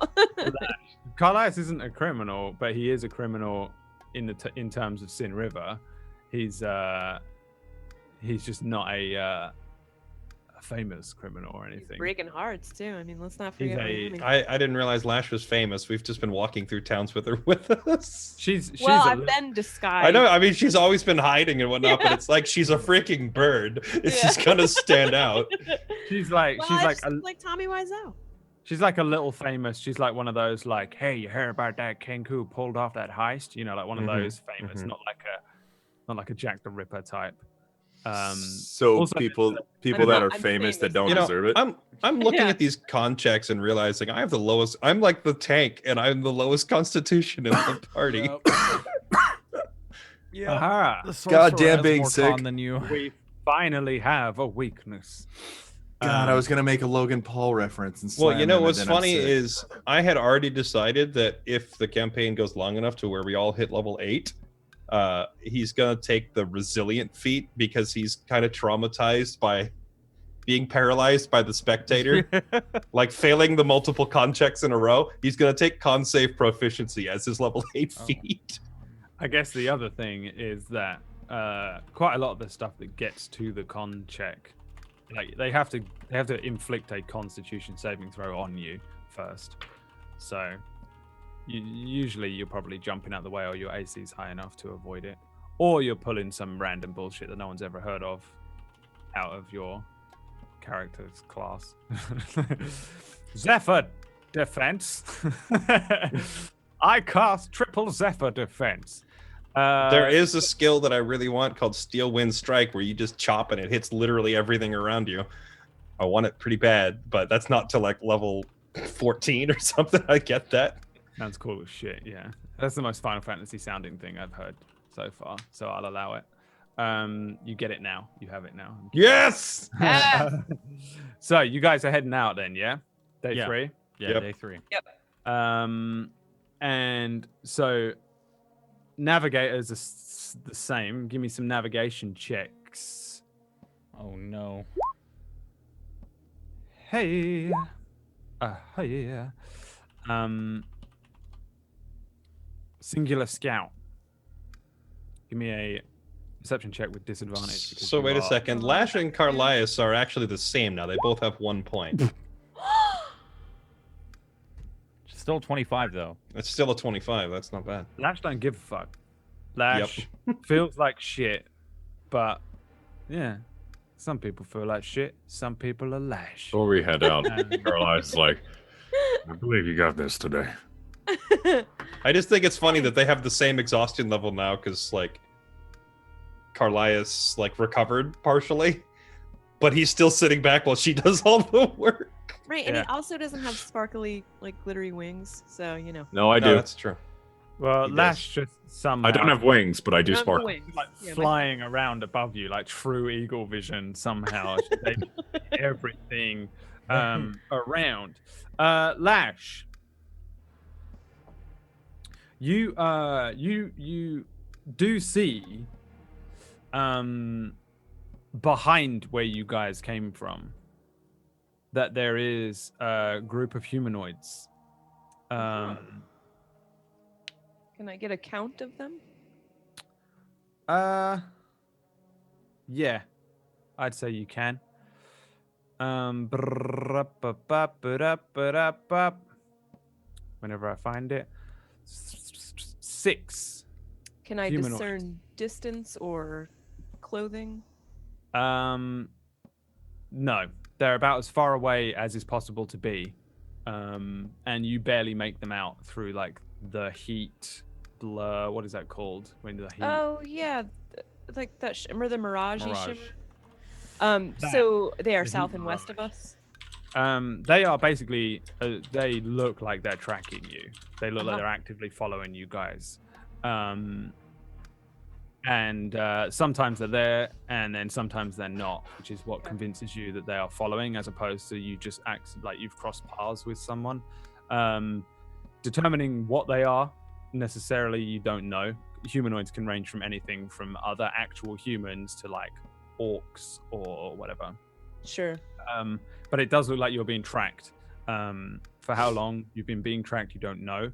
Mm-hmm. There's not as many of them as there were in the princess's party. Mm-hmm. But you definitely, over the course of the day, spot them a couple of times. Yeah, go on. I feel like I definitely would have at least told Raja at the first sighting, Mhm. mentioned it sort of since he's leading this expedition or journey. I would have asked, Raja, do you see? We're Lifting being my head up followed. from under a cactus. What is it? I see people, 6 of them. They're trailing us, I think. It could be Leon and his group. But there are only 6. Right. Well, I was under the impression that the princess was not going to bring all 30 of her hooded assistants. It sounded like she was just sending a few of her people. That might be them. Can I see them? Be behind us. Give me a perception check. No. Maybe this comes to you after. Like, I think Lash barely catches a sight of them maybe twice over the course of the entire like 8-hour journey, So she see them. She's convinced that they're there. They're not just like a rock that she's mistaken. But then it's like, I can't know what happened to them, kind of thing. Okay. Like she barely caught them on a crit, basically, is what I'm saying. They're Right. as far away as is possible to be. They're probably tracking you via footprints or something, or some other means, as opposed to they're just like behind you, boo, kind of thing. Right. I don't think Leon would be behind us. I mean, he can fort if he wants to, and he said he wanted to beat us there. All right. From now on, instead of scouting ahead, I want you to watch behind us and dust off our footprints behind us. Like, That's a eliminate the good tracks idea. so they can't follow us. Okay. And we'll just have Carlias watch ahead from now on. I'm just kind of nodding vigorously. I have a lot of experience doing things like that. Just kind of hiding my details. Now I'm Okay, so be stealthy, right? You can do that, right? Yeah, All right. I can do that. Yeah, just wipe off our tracks as best you can so that it'll be harder for them to follow us through the sands. We'll have Carlias scout, and you just make sure we're not followed. Okay. So I'm gonna fall to the back of the group and do as instructed. Yeah, Raja, give me a foraging survival check. See if you find any water. Easy. There's another one. Bam. Cactus. You Now- get a cactus. You get a cactus. You get a You cactus. get a cactus. Just filling up everyone's water skins with cacti fluid water. It's like that Oh. weird milky fluid water, isn't it? Yeah. Keeping you alive, though. It's keeping you alive. And by the end of the day, you guys have followed the train tracks, I guess. Probably the easiest way bit to maneuver. And everybody give me con checks. Here we go. Let's pray to the 1d4s. Did mine go Uh-oh. through? No. Oh. Please. Dang it. Oh my goodness, the ones. This is bad. This has been a rough day. I got a 10. That was 4 10. ones in a row. In fact, that's so much easier. Everyone shout me your numbers instead of me trying to work it out. 23. 23. 10. 10. 10. 15. 7. 15 and 7. 10, 10, 7. You have a point of exhaustion each. Rip. Did I get rid of the one from yesterday, though? Yeah. Yeah, that's what you were doing. That's why you didn't Awesome. do the scouting check. So I Um, no longer have one either then, right? I get rid No, of my because you yesterday's did. one? No. You haven't rested yet. Oh, You right, rested right, right. on the journey by not actively scouting. Gotcha. He took the day off, so to speak. He basically took the day off, yeah. So does Trying that to- mean Carlias was back to 0, but now he has 1 again? Pretty much, yeah. Carlias is just really not having a great time of it, even though he called in sick. So- put on like So a crazy- basically, everyone in the party has 1 point except Arden. it's starting to stack up a little. Because Arden's not actually doing anything and just sitting there whining.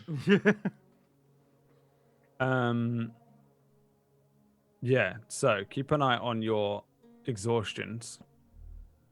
You'll probably but Lash loses hers tonight, so she'll be fine tomorrow. Lash caught up with herself, and Lash also probably finds like the greatest spot to settle down for the evening ever. It's like a nest. There is some like caverns. The area which is near Yellow Rock, pretty much the other side of where this dried riverbed is very rocky terrain. There's like legit cave systems that lead down into like the Underdark and shit. This was one of the areas where you could have ended up coming out if you'd really fucked up in the Underdark. Those cave systems also provide really nice cover, although you're not really there yet. You probably find something similar, like a really cool sheltered area that's also relatively well hidden for the evening, which would probably serve as a really good place to settle down for the night. It's not like a full cave system. Some of these cave systems lead down into like an area where there are like pools of water and stuff that you can drink from, that creatures, all these big horrible creatures, maybe go and drink from and then head back up to the surface. But you definitely find a really nice area to settle down for the evening. Although doing so, everyone's starting to look a little bit rough around the edges now. I think with more than half the party taking exhaustion, Yeah. I'm You're just also- I'm just gonna suggest to everyone. I think it's about time we take a day sheltered from the sun in this cave instead of pushing on any further. But we're 2 days away from Yellow Rock. I mean, we can just, if we push forward for 2 days, then we can rest while we're there. Kind of 3 days away from Yellow Rock. I think it's 2. Fuck you. It's more like 3 days worth of hiking from here. I've been to Yellow Rock. And the last thing we need is to make our situation even more grave. But it's not the end of the world, I guess, to keep going, but I think we can do it. It's up to you guys, but I think we can do it. Probably best if we go for one more day. If Lash is covering our tracks, then that'll mean whoever's following will be able to follow. if we're going to take a day to rest at all, this should be it. We have this perfect natural cave to hide in as opposed to camping out in the sand. Yeah, but we've got people following us, so that we have to shake them. Well, maybe we should let them catch up. We just keep a watch. If they're friendly, we can talk to them. If they're hostile, we could ambush them here. Hmm. What's the front of the cave look like again? Is it? Yeah, do we have any high ground? Is there a tiny little rocky thing that I can scamper up and kind of do a watch from? I would say that this is more like an area. You've entered an area which is kind of like that Red Rock, Grand Canyon-esque Utah-looking rocky area, as opposed to like thick sand dunes and things. And then you can find little ways through into in between like large mesas, and then slipping down into one of those is an entrance to the cave. I wouldn't say it's like a typical like, oh look, there's a cave in the side of a hill. It's more just an area inside of a lot of like maze-like rocks that you've found that is sheltered.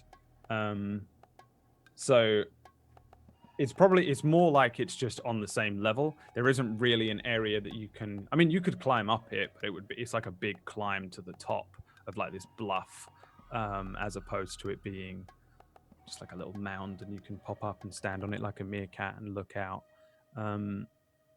It probably provides equal cover, but also deprives you of a decent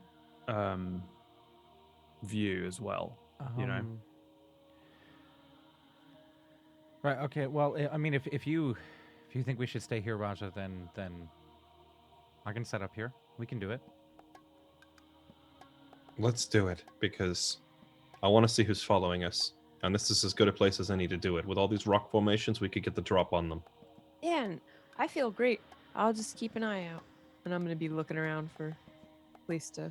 Lash, Climb you up. still got that magic ring, right? Mhm. Let's wait out the night here, and then tomorrow we'll just take another day to forage, find extra supplies, wait here, and you watch. If those people follow us here, go scout it out and use the ring if you need to. Okay. Okay. All right. So you guys settle down, yeah? Yeah. Yep. The evening has already fallen. Lash, you are. Actually, no. You guys settled. You make it through the evening. Yeah. The evening comes. The evening goes. You guys are on watch. People check, keep an eye out, hyper vigilantly for the figures which were tracking you. Though none will appear. The next day rolls around. Those of you who had yesterday's exhaustion points will lose them. Those that gained them most recently still have them. But you're choosing to stay here again. Yeah? Right. Yeah. So me, Carlias, and Walter are the ones with exhaustion now, yeah? You Yeah. essentially only need to rest through the point in which you would normally be walking, and then it will be gone. But then Okay. obviously it will be 11 o'clock at night that you'd be setting out, and then you'd offset your balance of what you were doing before. Because you essentially only need to do like a 12-hour stint, 12-hour, 12-hour, 8-hour, 8-hour long rest to get rid of it. I think we'll just stay here and stay out of the sun and just have pretty much everyone foraging for food or water instead of just me, while Lash is keeping an eye out for the people that were following us. So, yeah. You want to forage for food. Yeah. Everyone give me survival checks. Okay. I have disadvantage. So do I, but Yeah. you and I still get a 19 and a 20. Yeah. Well, Those sick rolls. All good. Yeah. 23. Yeah. You probably find a decent little thatch of cacti nearby and just go and harvest all of them for their water. Bring it back, leave it in the cave, and provide yourselves with plenty of water for the day and night. While remaining generally alert, I assume, Yeah. since no one is like actively looking, since everyone's foraging during the next cycle. I get the remain alert to danger while engaged in other activity things. So I'm foraging, but also like Watching for the group behind us, while Lash is specifically watching for them as well. Yeah. Well, it brings us round to sort of like the next evening, which is, I think, when all of you would be aware of a presence approaching, because they rolled a crit 1 on their stealth check. Oh my Whoa. god. And so above you, so if you're down in this sort of set of maze-like cavernous area, you would hear a noise from much further above you. I'd say probably about 60 feet, because it wouldn't be so high that it would be like incredibly mountainous. But I'd say these things raise up and out of the ground quite a lot, even though you're still on like ground level. This is like a very rocky area, pretty much from now on, all the way up to the north of Lost Zone, and you hear a sort of strange dialect discussing something, very obviously from above where the entrance of your cave is. You can hear people in the dead of night, because we're probably approaching something like midnight in this second night that you've spent here, and you hear this very strange language. Lash, you understand it. They're speaking a very strange sort of mix of words and code and jargon, which is thieves' cant. While everybody else hears just gobbledygook. It's like maybe you'll pick up a word in Elven and then something in Common and then just a noise. To Lash, you hear two people, even though probably now that you're all hyper aware and probably slowly reaching for each of your weapons and preparing yourselves and edging a little closer to the cave opening. From above you can hear a commotion, maybe a few rocks falling down in front of the cave entrance. Lash, you hear two voices. One of them says, "They should be right here. I'm telling you, this is where they are. They're invisible. They're invisible. I'm telling you right now, they're invisible." The other one, again in Thieves' Cant, "I think you've cast the spell wrong, haven't you, Balgrash? Come on, cast it again. We don't want to lose them." No. I'm telling you, I've cast it perfectly fine. 2 days in a row. We've been following them. I've seen them twice. Well, cast it again. Come on, quickly. And then you hear a mumbling as somebody begins to cast a spell above you. Though, they're casting it ritualistically, I think. So I can't understand a thing that they're saying, but at this No. point, I'm You gonna. can hear definite people above you. These are people speaking. And did I recognize the name Balgarash? No. Okay. There's no Yeah. way you'd know. But Raj is gonna just take a handful of sand and like point back to the rest of the group and cast pass without trace on everyone, so we get +10 on our stealth checks. And then just kind of say, "Lash with me. Let's take a look." Okay. Fall in line. And then just tell the rest and tell everyone else, stay out of sight and get ready to jump them if we have to. you two give me stealth checks. I'm gonna cast haste Okay. on Carlias and drag him out. See if we can go up another way. What? You're not gonna twin it on me? You selfish little. No, I'm kidding. Boink. Cool. So, So wait, did Lash just got a 32 on her stealth? I think that just got 32 and you just got a 24. But Yeah.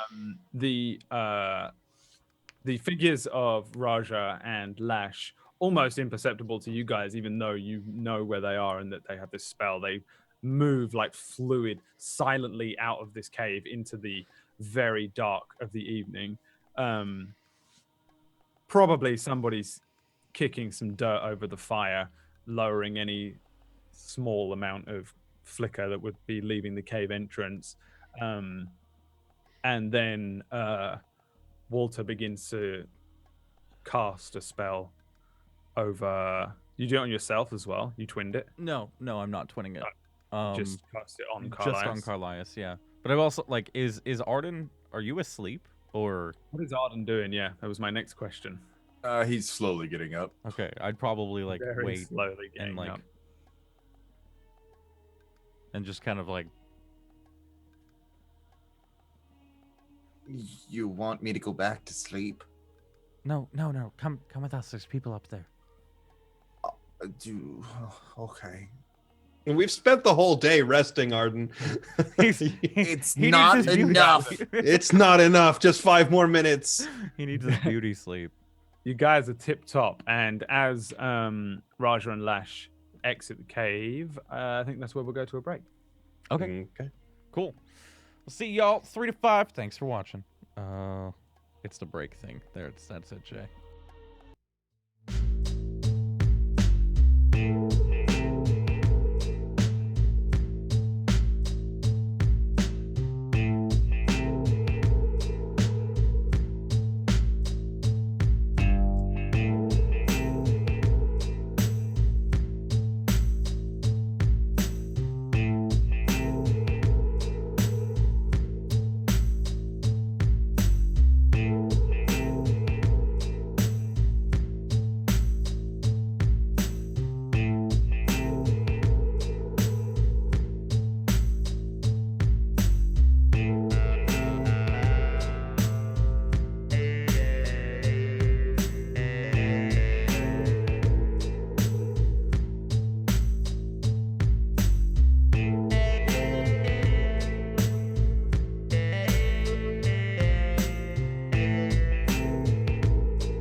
Welcome back, everybody. We've been discussing how many attacks Elias gets, and we forgot.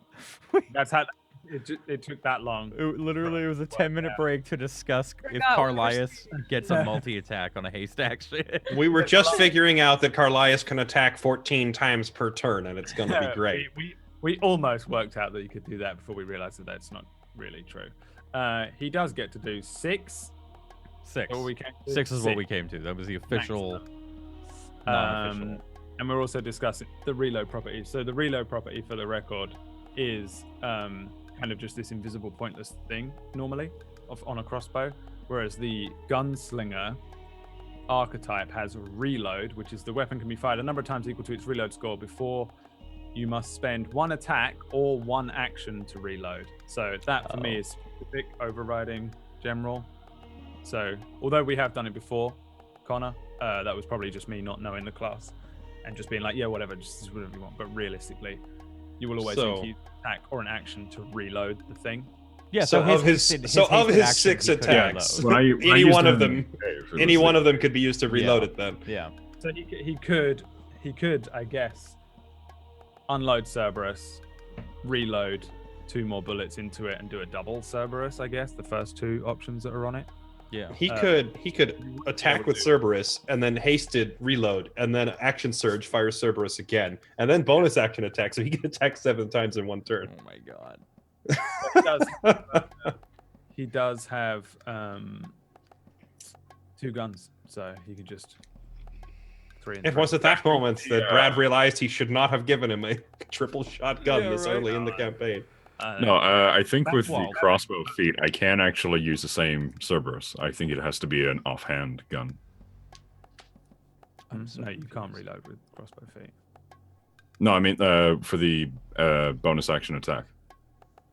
It can't be the same gun that I've used on my main attack. It has to be an offhand gun. Oh yes, that's true. Yeah, he has to switch guns. He could fire the Cerberus, and then pull out his other gun, and then 1, 2, 3, 4. Yeah.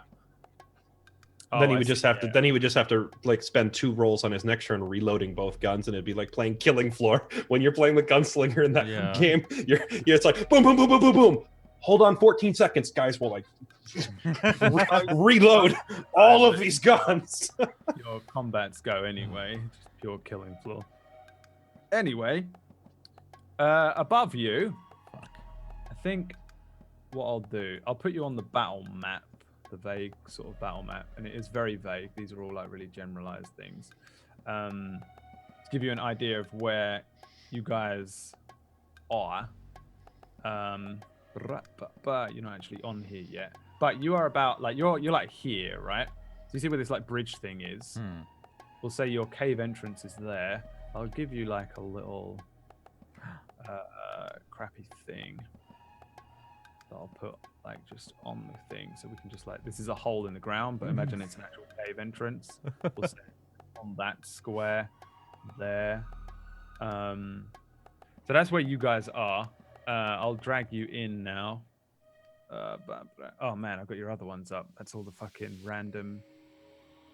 That's like William and Feely. We're going in as level 1s, boys. Level 1s, man. Get fucking wrecked. So here we go. What do we have here? We have Christ, Lash. There you go. There we go.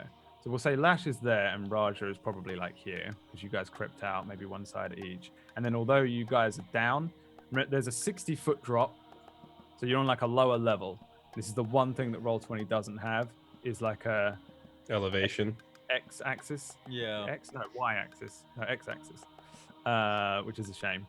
But this is how it is. So you guys are in here. You're inside the cave. You're not next to these things. You're 60 feet below them. Is that everyone? You've got 5. Yeah. Okay.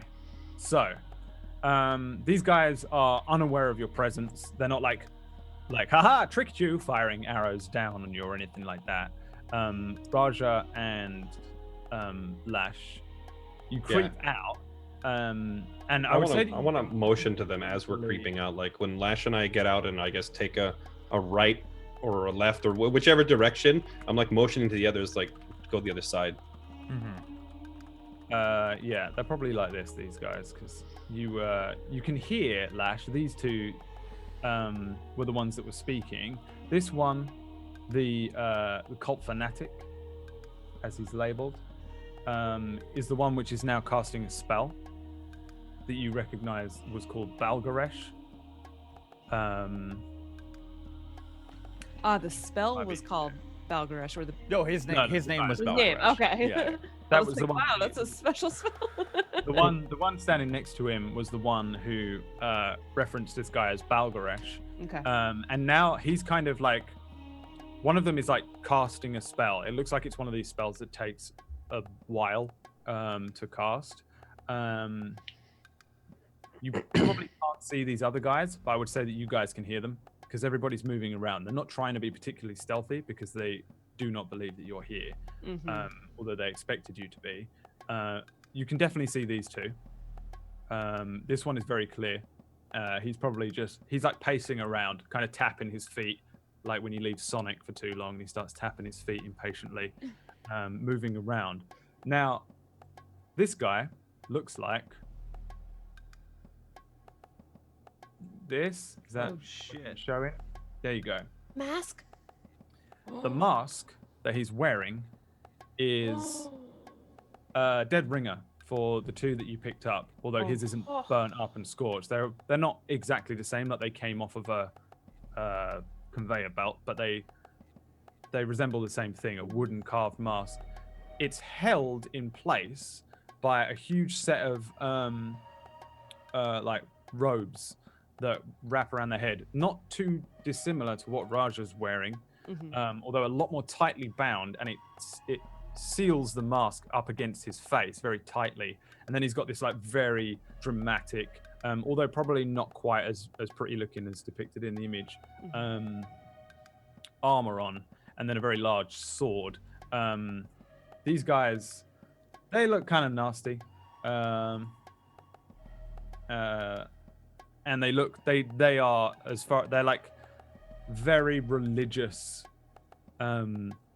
bandits. They're really not far off of just bandits that live in the desert and prey on, various settlements or people that would be wandering around in the desert. They look very rough. They look very large as well. They're almost definitely human or elven, all of them. But they're a little bigger than you guys. They look very rough, barbaric, savage, living off the Gotcha. land, and they've probably We've seen always some things. Yeah, they've never seen the inside of Okay. it. So Well, if we can see and hear them kind of lurking around above us, yeah, and if we've got a glimpse of that, of what he just described, I would definitely elbow you. I would, Raja, we should go back. We should go to the cave. no, we should ambush them here. And I'm like, But it's only the two of us. no, because I'm motion. I'm like standing Okay. right by the cave entrance, like calling the others, Gotcha. and just telling them, Elias, you guys go around the south side. Aim for the leader. If anything goes wrong, Walter, blow them all to hell, and Elias, shoot his head off. Lash and I will go around the north side. Distract them. I'll try talking to them and see what they want. Arden, you should come with us. And Fine, stop complaining for like 5 minutes. So they're gonna hear you.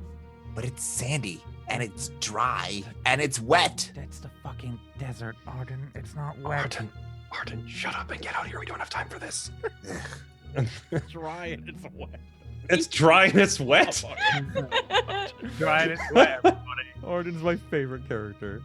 Yeah, we're gonna go the south way. I guess we have to roll stealth checks. Raja and Lash, you can basically position 21. yourselves wherever you want. Okay. You've already passed your stealth checks. Everyone else roll me checks. I got a 21. 17. Don't forget you get a +10 on all of it. Yeah, everyone's got a +10. Arden, you wanna hide?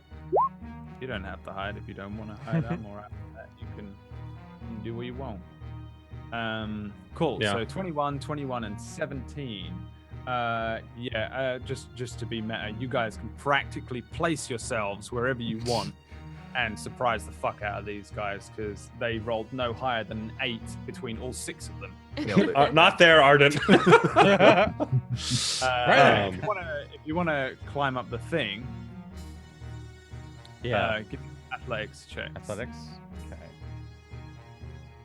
Just 'cause I feel like even if you're being quiet, if you truly fuck up climbing, you're still gonna get. Can we caught do with it. acrobatics instead or no? No, because it's a sheer. Okay. Okay. It's still Not an, really it's an like 18 stand, disadvantage, like but It's an 18. I have disadvantage. Yeah. Oh, okay. Carlias. Carlias, if you want... Quick question before. Do we have the 1d4? No, because Arden would have to. Yeah, Arden would have to be like actively spamming it, and like during travel that makes sense, but here he'd be probably making noise, right? Yeah. So I'd say no. You don't need to fucking fuck it up. You can just choose not to climb straight up and position yourself on the lower level. Carlisle. Okay. Everyone else makes it. I'll do the same thing and like try to climb up around here with Lash. Or well, it looks like she decided to go somewhere else. Raja wants to go over here. Really good at Anything climbing. with no penalties. Okay. Yeah, she's a lizard, right? That's great. When I climb, only when I climb. Only when you climb. Turns into this freakish lizard when she climbs up. You can do. I have a That's what I imagine in my head now. Yeah. 21. 21. Yeah. Okay. You guys can creep around these lots. So once you get up to the top, you see that like most of them are just kind of like knocking about. This looks like routine for them. It's like they're just waiting outside their work on their break, not really doing anything. They're not actively looking around. They don't seem bothered. They're not expecting you guys to surprise them. I don't think even if you were to surprise them, they would expect you to be able to do anything to them anyway. They probably just think that you're a pack of people just on a random pilgrimage with a sandwalker that they can prey on. One guy, this Balgaresh, is clearly casting a spell that's taking a little while, and the rest of them are knocking about while you guys all sneak around silently, shrouded in the darkness under the night sky by this spell, and place yourselves into position. I want to ready in action. Yeah. Just before you go and talk, I want to ready in action to just lob a fireball right in the middle. Oh, you're going to speak to them? I thought you were just going to surprise Raja attack said them. he was going to speak to them, so he did say that. So I'm actively knowing. He said if anything goes wrong, blow him up. Raja in That's character fine. said. I was up for a fucking sneak attack. Raja in character said, "Blow them all to hell, Walter," and then told Carlias, "Aim for the leader's head." But I'm just gonna watch, and as soon as I see that Carlias and Walter and Arden is, where is Arden? You didn't move your token. I just assumed Arden. He's right there. He's around. chilling. Yeah. Oh, he's gonna stay at ground level. Okay. No, he'll be up on the rocks a little bit. Oh, so Okay. like under the bridge kind of type deal. This is like on the wall. Like this here Yeah, is like the 60 feet of climbing. Essentially, it'll just be over there. So we'd have to like times that Yeah. by I was gonna say, do we really want our sorcerer at melee range? We're fine. I'm Okay. You'll have to give me an athletics check, Arden. Okay, dokie. Hey, you did it. He's learned how to climb. Did it. This time. As Yeah. soon as I can see that Arden, Walter, and I guess Carlias is lurking around, he can't get up the rocks.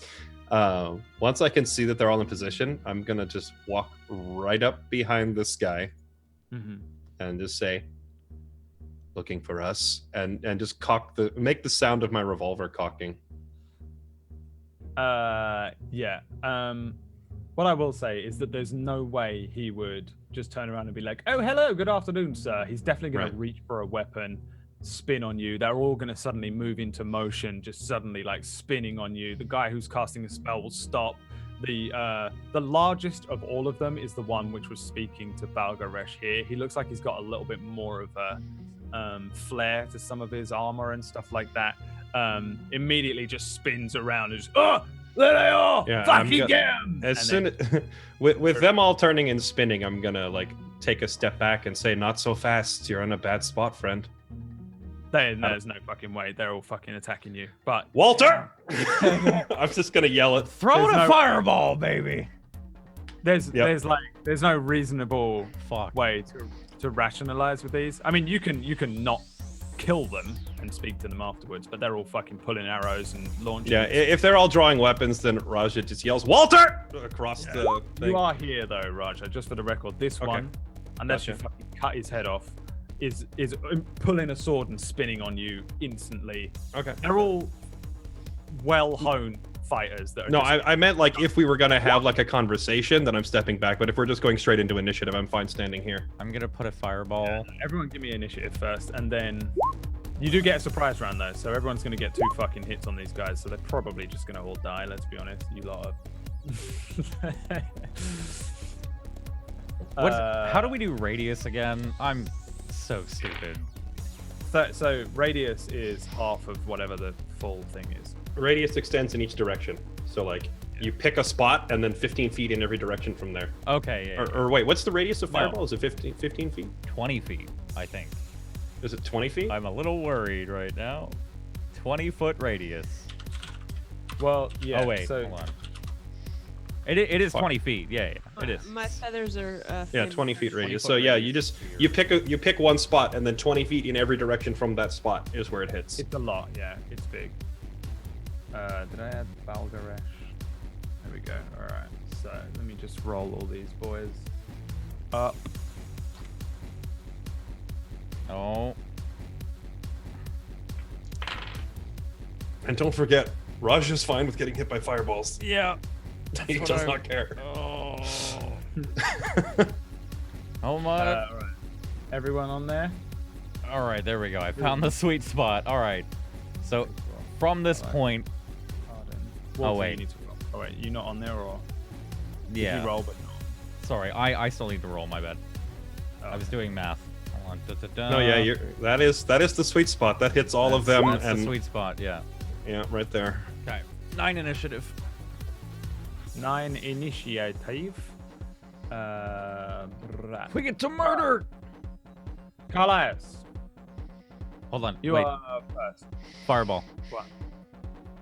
I had the Uh, action ready. Is action. No, you had the action readied for when they discussed and it all went wrong. You didn't have it readied for. It just went wrong. There was no discussion. Yeah, we're getting a surprise round anyway. You're gonna Okay. go before any of them Alright, go. The- So like, I don't know if that. Yeah, because the surprise If- round. if we're Yeah. all getting a surprise round, your readied fireball goes off in the surprise round, as does Carlias' shot and Lash's shot and my shot and all that stuff. Everything's going off. I took your fireball to mean that like once Raja and him were like, can we have a discussion? And the guy's like, oh, I don't know about that. And Raja's like, yeah, I want to talk about it. And the guy's like, no, I don't like the way you speak. You failed your persuasion check. And then he attacks him, and then your fireball goes off. As opposed to, I mean, that's literally what happened, except for the persuasion check and the attacking. It was, hey, I want to have a discussion. I don't want to have a I mean, discussion. And then it's combat. irrelevant I either gotcha. way. Yeah, because sure.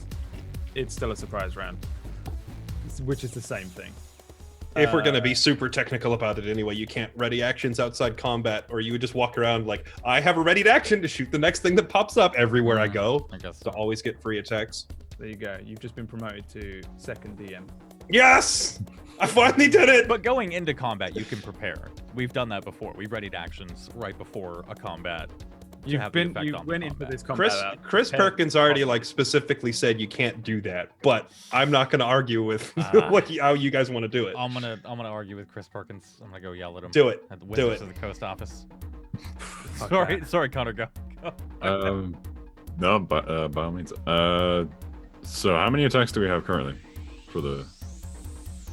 Well, you'll get around, and then Lash, and then Raja, and then Walter, and then Arden, and then you'll get around, then Lash, then Raja, then Walter, then Arden, and then you, and then that'll be round 1 of you. You're gonna get 3 turns before anyone else gets even a chance to move here. Wait, what? No, we should only get. Carlias specifically will get Oh. 3 moves.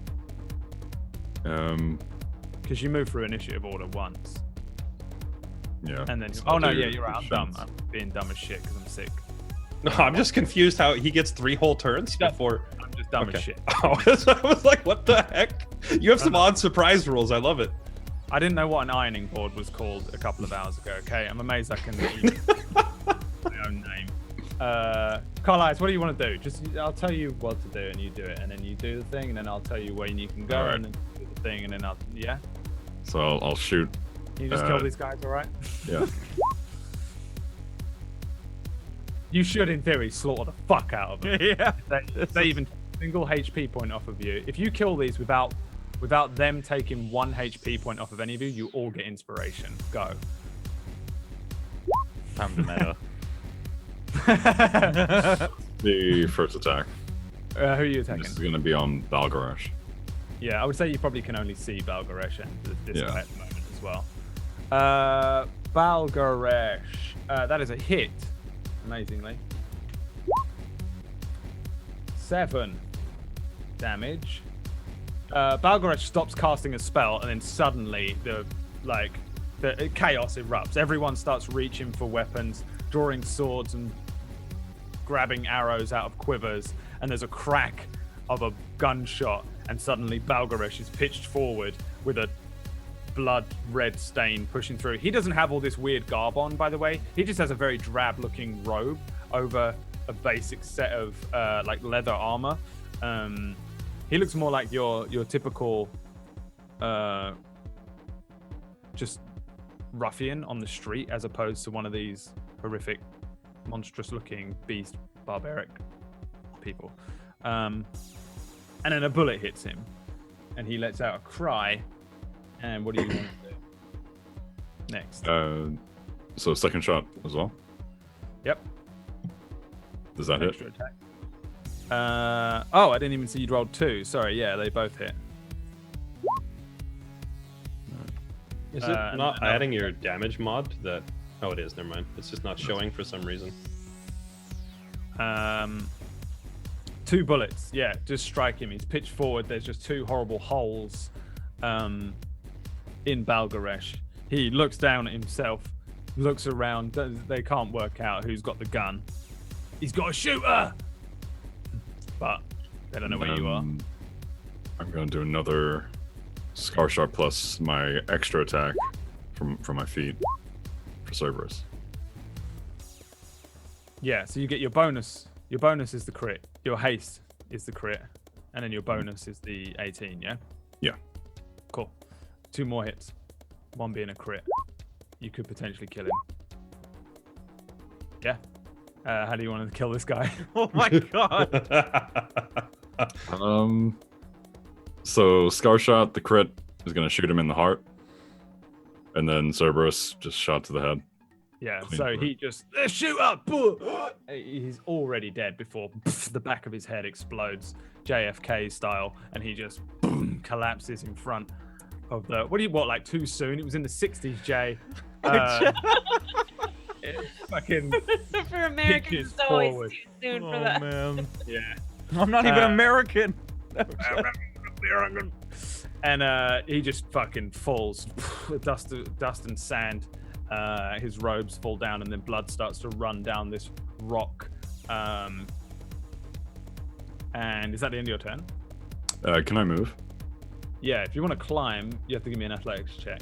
And it's difficult terrain. You're in a really shit position for climbing now that we're in combat.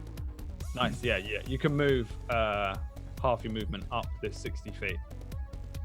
So you No, wait, I have haste, so I have 50. So you can get 25 back. Okay, so you're 25 feet up. Is that right? Oh, you Yep. just get full movement. All right, yeah. So you can climb a little under halfway up. So you just start climbing up this thing. Balgarash is dead. But Lash. The one that you described as nearest Balgarash was the large one, right? He's very large, yeah. He's He's just a huge looking dude. He's not quite like a Goliath or anything. He just looks like a very big human. Muscle. If you have daggers, you can totally put one in your offhand and stab him twice. Just saying. Can I stab him twice? Well, anyone can use their bonus action to do like an offhand attack. So basically, you just do an attack without adding your proficiency. No, your You don't get your damage bonus to the roll. You still get proficiency. yeah. So you don't get the dex bonus, right? No one ever does this, but yeah. So you could use your bonus action to do that instead of all your funky stuff where you disengage and run away and things like that. Although Lash, you are very small and this guy is very big, and What I mean is, if you somehow miss, like if you try to stab him and you miss somehow, so your sneak attack is wasted, you can then just bonus action stab him again and try to hit that one to proc your sneak attack. Is what I'm saying. But Of course, that you wouldn't be able to disengage away afterwards. you You'd won't be able to disengage stabbing away. instead. Sure. I will say, although Balgaresh got dropped pretty quickly, he looks like a lot weaker than this big dude. These big dudes look like big fighters. This guy in the middle was just like a little wizard they had on their side or something like that. And the rest of them look like veteran fighters. He looks a little tougher than Balgaresh. Balgaresh got fucking wrecked and was probably always just gonna get wrecked. For some reason, we decided he was the leader and had to die. Yeah, Yeah. He can do magic. He's got to go. you do feel like you maybe have killed the leader, but I would say that although I know you're just trying to be helpful, but I think Raja would probably not suggest Lash engage this person. I was thinking. I mean, it's up to you. I mean, she I probably can said reach- fuck him up. Well, I don't know. You said we get inspiration if we kill them all in one turn. So I'm just thinking maximize DPS for this turn. That would be how you do it. But maybe we should play it safer. Inspiration for not losing any HP or as a group. Yeah. Does that include me catching one of Walter's fireballs? Because I feel like that should be worth inspiration on its own. Well, you will take damage though, right? You only reduce half of it. Yeah. So then, yeah, you would fail the mini challenge. Tell you what, Rip. I'm gonna go archer for archer here and go for the archer nearest Walter. Okay. Blap blap. That is a hit. Forget what this And was supposed to do.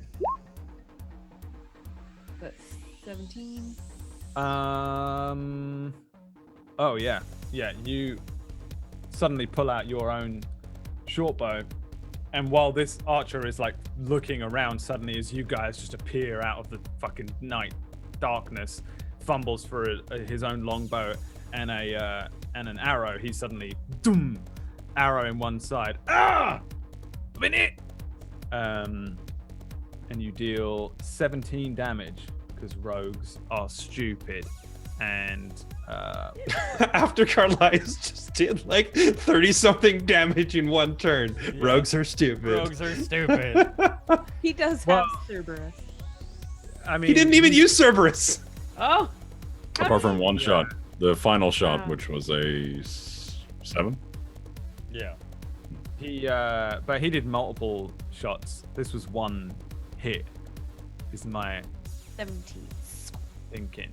But the rest of them look like a lot more battle hardened than Balgaresh, and this guy just carries on pulling his arrow. He's got an arrow in his side, and they're all scarred up as well. And now that you're a little closer, you can see they've all been hit by arrows and cut up before. The one big dude, no, actually you can't see his face. Never mind. Brad just froze for me. Oh, there we go. Okay, good. Okay. I froze. Me. Yeah, you're good. You're good. My internet's so fucking stupid at the moment. Yeah, you want to move? You want to do anything else? Let's see. The scary guys here. I'm just gonna, disengage over to there. Make it maybe a little more challenging for him to decide to attack me. Cool. Then blah blah blah blah blah blah blah blah. Raja. If Walter and I rolled the exact same initiative, You go first. can I pass my turn to him, or do I have to Oh, go first? I didn't even see. I just do whoever has the highest dex score. Just as Yeah, a flat. you have to go number. first because you have the higher Okay. dex. Crap! I wanted your fireball to go off first, so I get that extra damage. You could always hold turn, right? Hold on. You can hold the action, but you don't get the rest of your turn. So you Well, only if- get the action. to use my held action would proc my reaction, which would mean I couldn't catch the fireball, which would mean I would eat a lot of damage. I'm going to go 1, 2, Tress, like right here into the middle of them. And forget trying to do this without taking any damage, because that could actually just get us all killed. And I will instead... Damn you, Fairlight I want... if I could do it without getting... I wanted to, but I would get hit by the initial fireball and ruin it all anyway. And I can't get clear. With other stupid little things is the best way to kill them, by the way, DMs, if you want to kill players. Put a little trinket on the side and be like, oh, this is the only time you'll be able to pick that up if you wanna, and they'll waste You just have to roll under the dragon to get to it. Yeah. All right, yeah, I'm just gonna roll here and attack this guy on my left twice, and I'm going to make both of them will be great weapon strikes. So -5 accuracy, +10 damage. And boink, boink. So, oh baby, a hit and a crit. Perhaps you can do it without losing any HP after. Yeah, actually, if I get rid of this guy, you could maybe hit the others with a fireball without hitting me. So that one is 21 damage. And then this one is 30 damage, so 51. 51 damage. The that's ridiculous. That is the big fucker. It maybe like he jams his sword because suddenly you guys are all here. He shouts at everyone. He's like dragging at his rather large sword, trying to pull it out of a scabbard when suddenly he is struck by a tulwar and run through. The his weird ornate kind of armor is relatively strong. It's big and thick and covers a lot of him, but you easily find like a couple of exposed areas and just run this tulwar into him, and he just blood and just instantly fucked up. He is still alive after that attack, and he just looks up and I told you that it was invisible. Oh, fucking hell, that was invisible, you stupid. And he's still dragging his sword out, but I assume you're probably not done. No, I'm going to Great Weapon Master on a crit. I get to swing again. So I'm going to hit him again. This will just be a regular swing, not a Great Weapon Strike, because I don't want to risk missing. 21. Hit. And that is a further 6 damage. Wow, I rolled minimum possible damage. Feels bad, man. How do you want to kill him? Oh, it works anyway. With the minimal possible damage roll, he just kicks him in the shin and breaks his leg. Yeah, he probably falls off the edge. Just yeah, he breaks his leg, so he falls off the edge. And yeah, just a crumpled mess at the bottom just lands. All this heavy armor and this great sword on his hip just he lands in a horrible pile of crunched bone and blood, and you have killed their leader. That one was the leader, everyone. Oops. All right, anything else? I will end my turn in that position right there. Nice. Walter? Right. It's me, Walter. Okay, I did roll a fireball earlier when I thought it was my saved action. It was 34 damage. I can keep that or roll another one if you want. No, we'll take that one. Okay. So 34, they have to beat a dex save of 15. Who are you rolling it at? Who's it Every single one of them. I'm going to cast it right here, or right there. No, right there. So 20-foot radius. It hits all of them and nobody else. So nice. A 15. You have to beat a 15 or take half damage. Cool. The archers make it. Okay. And then the other two just do not. Like they are watching their leader get fucking beat the fuck up in instant kill. They've just seen Balgaresh explode. And then just a wave of fire just explodes behind them. Their world just ignites. A lot of their clothing has like furs on it and stuff like that, which just and they just screech and take 34 damage. 34 damage, yeah. The archers take 17. And then the archers take 17. So that is that and this is that amount of numbers. So glad I put down. Thank you, Matt.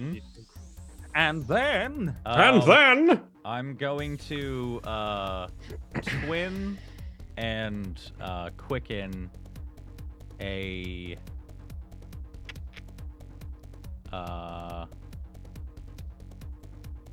hold on. Wait. Does it matter? I don't think it matters. No. Okay. I'm gonna twin and quicken a scorching ray. So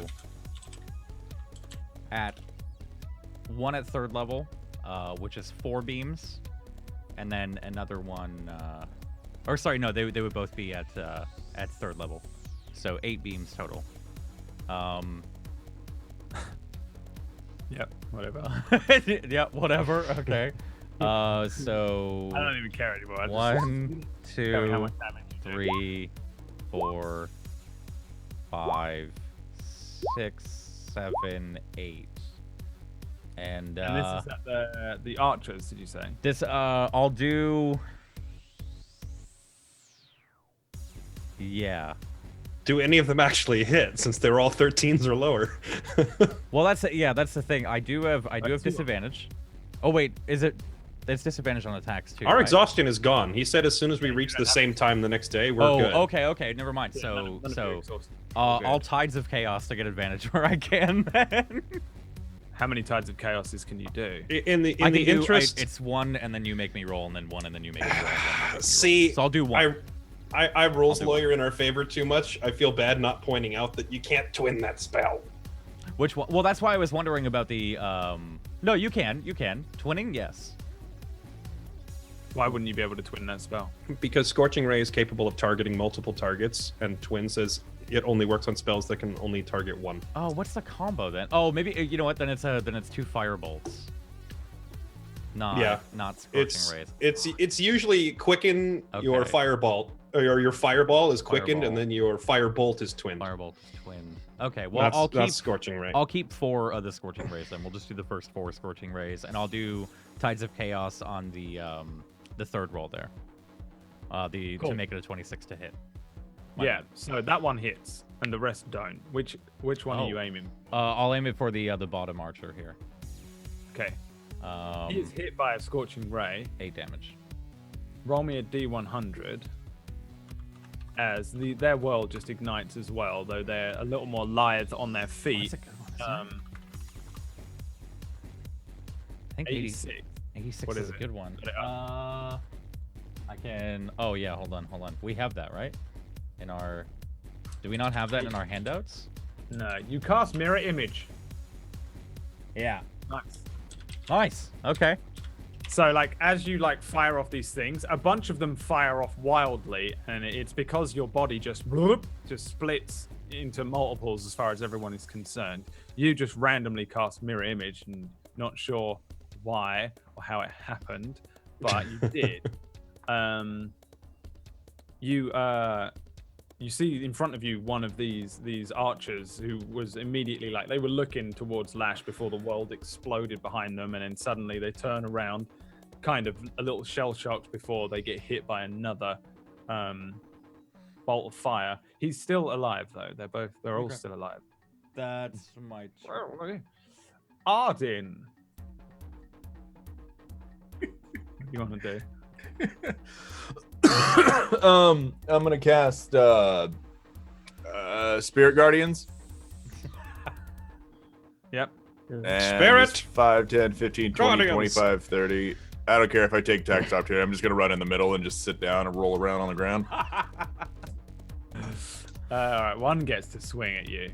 I think. Yeah. So, what is your AC? Ooh, 18. No. 18.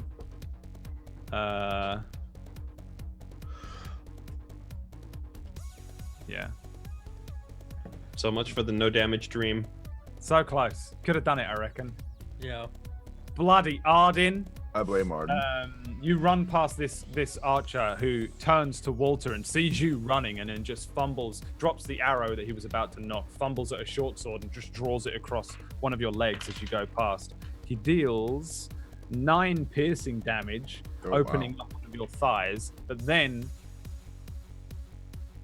Spirit Guardians. I forget how this fucking spell works now. It's if they start their turn in it, right? That's Yeah. yeah. Starter, enter the turn, DC 16. Man, All right, so that is so good if we get a surprise round. Because then Yeah, they you start can they start their turn guaranteed inside of it. Oh Yeah. yeah, they can't take reactions during they surprise can't. round. True. So there is no opportunity Nice. attack.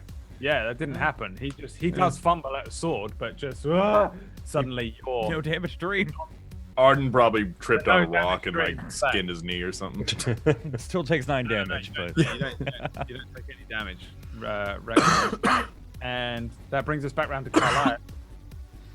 You are hanging off the side of a mountain. You need to just climb. Yeah. Can't do anything else. Give me an athletics. Can I check. not? Oh, actually, up? no. You can just do your movement. Yeah. Yeah. Well, you're how far up? 25 If I'm feet. 25 up, but I also did I got up a little bit earlier as well. So No, you didn't. from the acrobatics, you said I could go to a lower level of it. No, I didn't. When the fuck are you making this shit up? wait, no, you let him go halfway up with 25 feet, and so you just have to go the rest of the 25 feet. When I stealthed earlier, you said I could with the acrobatics I got a like a less than 10. Yeah, You he said I gave could you go the to a option to just lower not climb, if I recall. Yeah, it was didn't- don't climb. Oh, it's to a lower platform. Yeah. Okay, yeah. It was either you can climb and like make a load of noise and probably alert them, or just you would have been aware that you're probably not going to make it up this mountain, so you don't need to. One would have just been a fuck up. So yeah. The lower thing he meant is stay 60 feet down. Okay. Yeah. Oh, I see. Yeah. Yeah. You can stay on the low. There's 2 levels. There's lower level, and then there's this sheer climb, and then the top level. Gotcha. So you can climb up. You can get to 50 feet, then you've still got 10 more feet to go. So you can use your action to dash and climb up. Use Sure. your hasted action. Don't waste a full action on it. Yeah, you can haste. All right, so I'll use the haste to get up. Yeah. So then you'd get to here, and now you have another 15 feet of movement plus action. All right. So I'll take the 15 feet. Actually, no, I'll move up here. And then I have a full attack, right? Yeah. So I can do the multi-attack? Every attack you do is a multi-attack. All right, Scarsha. No, actually, Cerberus. 2 shots of Cerberus. Every time you take the attack action, you can do it twice. That's what extra attack does. with the exception of our haste. Okay. And then the bonus. Who are I'll- you aiming for? I'm actually going to go for the one near Arden. Okay. Okay. So for those 2 shots, I'll go for that one guy. And then Scarsh it on the feet. And he'll attack this one here. All right. All of them hit. Give me all the damage.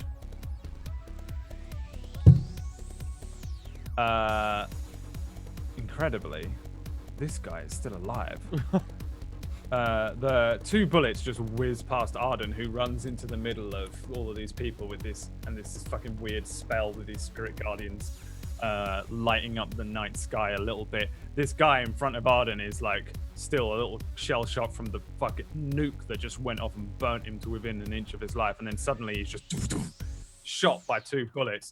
They do hit him, but he's bleeding a lot, and he's just standing there. Really, I would say he's not even really doing anything too aggressive at this point. He's just standing there. You can't really make out his face. Maybe Arden can see the shocked look.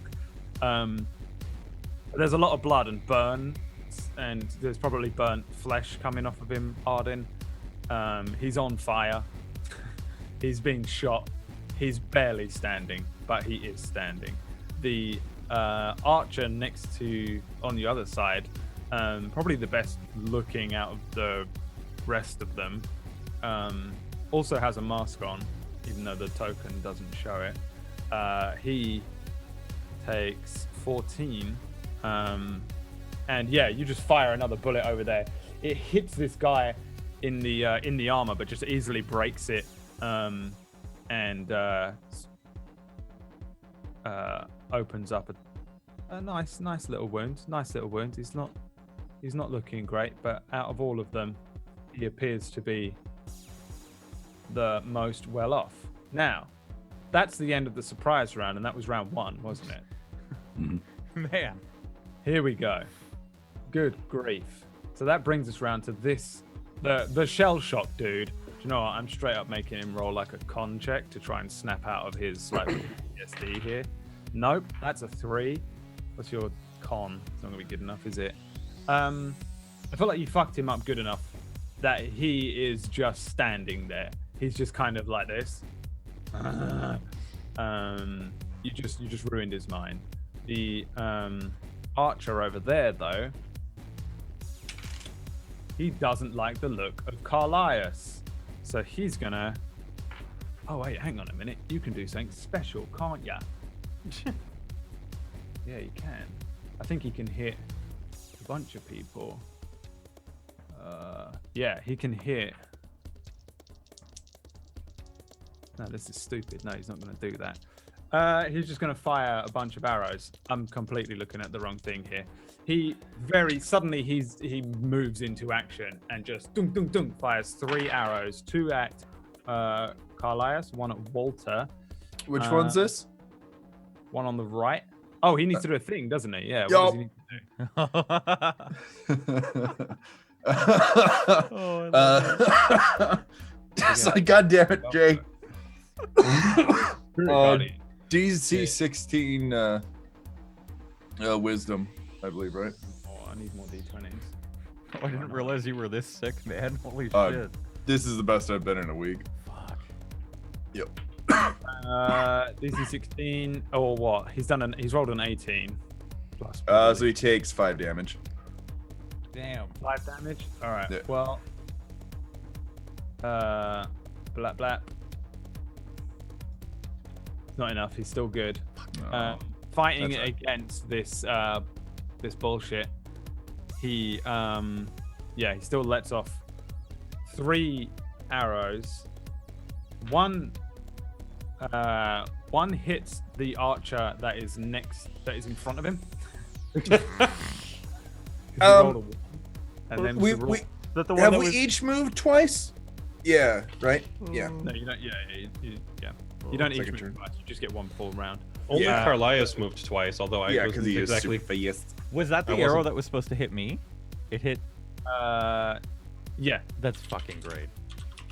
What is your That's just so good. My SC is 19. 2 hits. I'm sorry, everybody.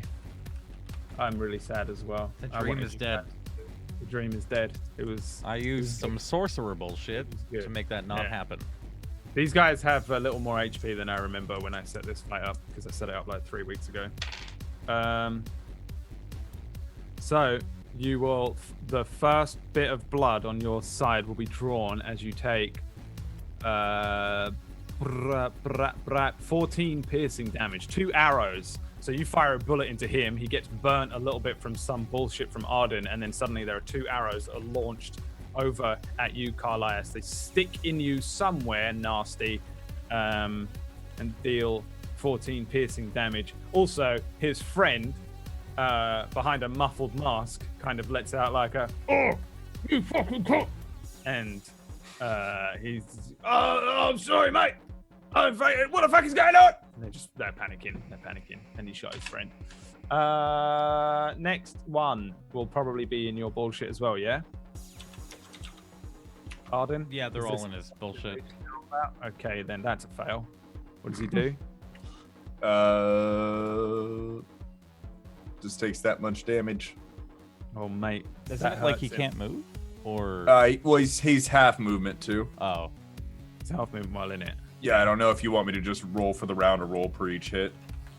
They're pretty fucking dumb. I don't think they even really would work out what's going on. They're basically like barbarians. So he's just in the thing now. Just everything burns. And he just takes a load of damage, and then just wildly swings at. What is your AC, sir? 18. Raja.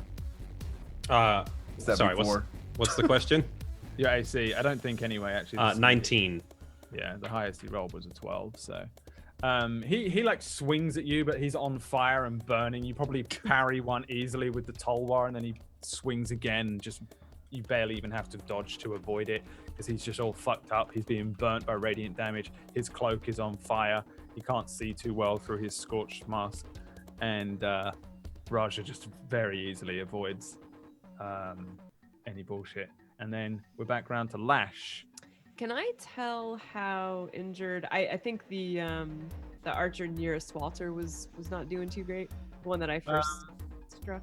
Out of both of the archers, the lower one, yeah, is a little more fucked up. He got hit by a firebolt, which ignited him. That squeezes me. Not mechanically on fire, but he is on fire. His clothes and cloak and stuff. He's a little more fucked up. Both of the archers look way better off than the other two. So. Okay. I'm gonna go for the southern archer here. That's a hit. I don't think you get sneak attack unless you have advantage for some reason. Oh, nope. 8. 8 damage. Yeah, an arrow launches in, hits this guy.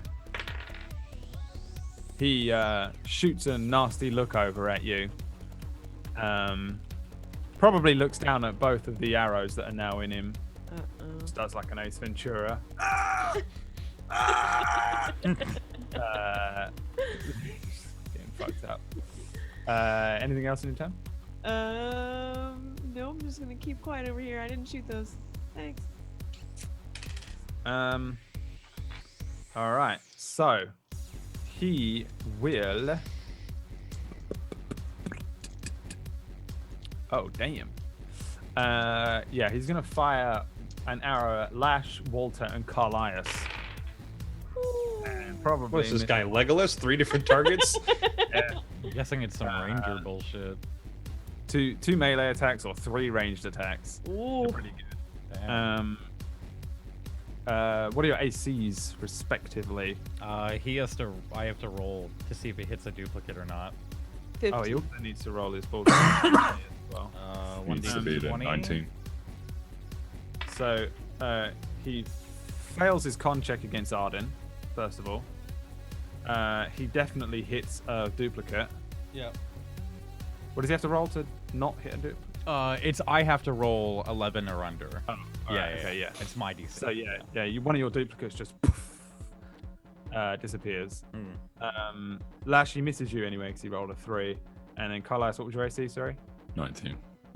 19. Yeah, it gets pretty close, but it launches past your head and off into the night. And then Arden, give me the damage on your stupid spell. Rolling around in the air. 8. So that's that. Yeah, he continues to be in this utter bullshit. He's a little more intelligent, I guess. Yeah, he knows what's happening. He's gonna make a little dash over here At half speed. at half speed, so he can get to fuck this. Shit, I'm out. And he starts running off. And brings us to Raja. I will take Right. 1 step to the right and swing at the guy on Arden. Boink! That is a 16. You know what? You can have advantage because he's just fucking shell shocked. Yeah. How do you want to kill him? You don't. You need to roll 2 points of damage, so you can do it instantly. So I can't fail. If he's just not paying attention, I don't think you can miss killing. He's just stood there, like his sword is just down at one side, and he's kind of like shell shocked, right? I'm going to administer the signature move known as the can opener, and just like put the Tulwar on his shoulder for a second, and then like a football player, you know, the spin move where you come out the other side of him, just spin around him so his head just pops off. Yeah, The can opener. Precisely what happens. There's a gout of blood, and then there's just more than anything, you've put this guy out of his misery. This very large form who's been used to fighting his whole life has never been subjected to just such brutality. Like Normandy level attack, and he's done. He collapses in a heap on the ground. And what do you want to do? My second swing was only a 12, so I presume that misses the guy above me. Yeah, this guy probably brings up his great sword. He's still the only one really vaguely with it. Or yeah, so he brings it up, just about parries your Tulwar. I will use my bonus action for another attack because I killed a target this turn. And go again. 13. I can't hit this guy to save my life. Same thing. He brings it up in a last desperate effort. He parries the Tulwar again. Not yet, you ugly bastard. Just kind of looking at the pile of his dead friends and be like, next turn then. And it might spin there. I'll actually, I'm gonna take one step this way before I end my turn. All right, well, there we go. Okay.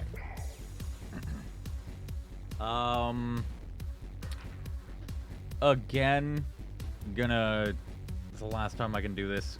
I'm gonna twin 2 fire bolts at both of these archers. I'll use Tides of Chaos on the first one there for advantage. 2 hits. Okay. First one does 10. Second one does 11. So top and then bottom. All right. Give me a D100. Oh God. Okay. Another mirror image. That second dude, the one that disappeared, stands back up. That's awesome. What have we got, man? And then I'm Wait, did you roll an 86 again? And another 86. Yeah. And then I will quicken I'll quicken a third firebolt at the bottom archer. Can I Tides of Chaos that again? Yeah. I love this game. I like the idea that Tides of Chaos just instantly means wild magic, so that's the new rule. Okay. 77? It's kind of dumb. Probably broken. We'll work it out. Oh, another fuck! time. Oh, no. What does it do? Okay. I don't know what it does. I haven't got it up. Was it a self-casted fireball? You cast Polymorph on yourself. If you fail the saving throw, you turn into a sheep for the spell's duration. Wow. Shit. Hold on. Well, what is the... Does the firebolt still go off? Yeah, that's what I was curious. I'd assume it would go off, and then I would... Because it's a spell casting. Right. Polymorph. Whiz save. Whiz save. What is the DC? It would be your DC, because you cast it. Fuck. My DC's a 15. Yeah, so you gotta beat a 15 whiz save? All right, here we go, boys.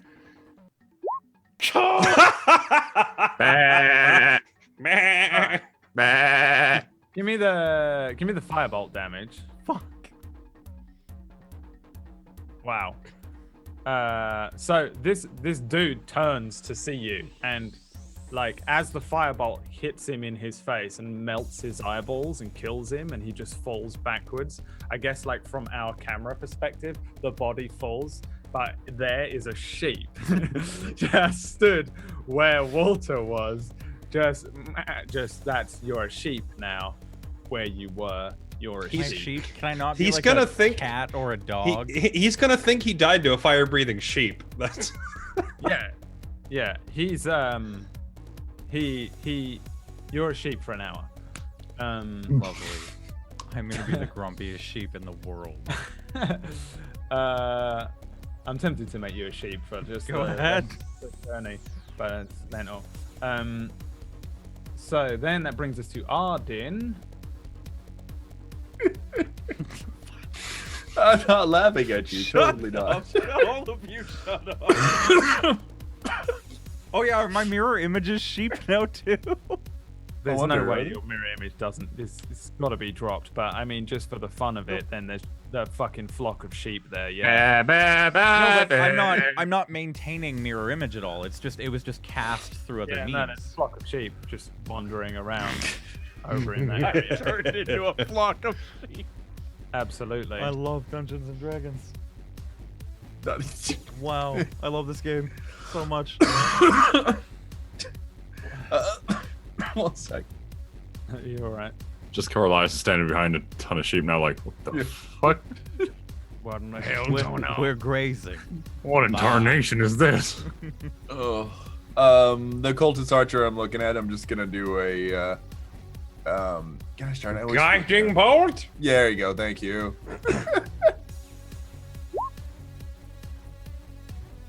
15 to hit. Yes, you hit him.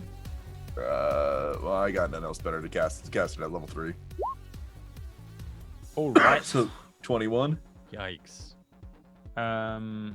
Wait, which one are you hitting? The one at the one here? To the right. Yeah, cultist archer. 21. Not quite enough. You unleash your like horrific like radiant bolt of energy, and it comes down. This guy is like ready to knock another couple of arrows when suddenly he's struck by it. Same look on his face as everyone else so far, just like a shell shock, like what the fuck have we done? Why did we do this? This was the worst mistake ever. But he's still stumbling around and vaguely alive. Anything else? No, that's it. Just continue to roll around. Carlisle? Right. So Carlisle is gonna haste to reload Scar Shot. I don't think you can. Yeah, we established the hasted action can be used for a reload. Yeah, no, because it's an attack. Sorry. Yeah. Carry on. Just ignore everything I say from now on. Do what you want. So now I'm reloaded. I'm going to my first action. 2 shots. Who are you aiming for? The archer. 1 hit. Ouch. Yeah, how do you want to kill him? Just straight to the brain. Yeah. That's exactly what happens. This bullet launches out. I may or may not be making a sheep token just because I have to see it. I don't know why. I have to see the token. I want to see it. The bullet hits this dude. Like, he barely makes it out of this radiant thing, turns to one side, and there's just a... You just hit him straight in the temple. It comes out the other side, and he falls in a heap to the other side of him. You have killed this one. I'm gonna move through the sheep. Close to Arden. Careful, there's a Sean Bean movie. I don't think you realize how powerful sheep are in Dust Vale. They're not like our sheep. They're something else entirely. Do you realize? They're like regular sheep, only dire. There's a reason we need a token. You're about to enter a boss battle with Walter's sheep form. It's a dire sheep. Sheep form. Like Uzaru. Walter's Uzaru. I'm also going to action surge. It's on this final guy. Another 2 shots. We could totally grill them for info if you don't blow his head off. Nah. I'm not aiming for the head. I'm aiming for the kneecap. Both kneecaps with his 2 shots. Oh god! That was a large sheep for a moment. Holy shit. That's a lamb! Just a little baby. Definitely a lamb. I guess he is young, yeah. You shoot him in the knees. Yep. And yeah, you destroy his knees and kill him. He's fucking not surviving that. Yeah. You explode his legs. His kneecaps just explode, and like while he's like bringing up his greatsword to bring it in to try and swipe at Raja, his legs just explode underneath him, and he just falls and buckles. By the time his head hits the ground, he's already dead. The fight is over. You guys have successfully and easily defeated the sand cultists who are coming after you to try and rob you of your things. So it turns out surprise rounds are really, really strong. Yeah, that was awesome. Yeah, I mean that's the general point of normal D&D is like tactical combat, you know. Whereas we quite often, I think, because it's a show, we fuck around and stuff just happens and it's all chaotic. But usually a surprise round is very advantageous. You guys completely fell these guys. There's like a quick glance around. It doesn't seem like they've got any reinforcements coming. It looks like this is at least this band of them. Doesn't appear to be anyone else or anything else around. There is, for some reason, a lot of buying coming from one direction. Although most of you are in one piece, for some reason, Walter is a sheep. Assuming all the mirror images vanish after a moment, Walter. No, they're there for 10 minutes. Oh, they are. All right. Well, there's just. Are you concentrating on it? No, I can't. It was from Wild Magic. Right? Oh yeah. The world is concentrating on it for him. Are you still you in there, or are you just a sheep and just do what sheep does? I'm me as a sheep. Or are you like druid? Are you like a druid? I'm polymorph is like you as that animal, if I'm not mistaken. But if you stay for longer than an hour, you become that animal. No, it wears off. You can't become it permanently unless you get true polymorph. Okay, true polymorph is an hour. Yeah. It wears off after an hour. The creature is limited in actions it can perform, and it can't speak, cast spells. All right, well, that means that's cool, because in your head, although everyone is now maybe approaching you before they loot these bodies, they come and check that what the hell's happened. For some reason, at some point, Walter has become a sheep, and you probably in your weird little sheep form suddenly see them all approaching around you. You hear another voice in your head, a familiar sensation of there being another person with you to some degree. You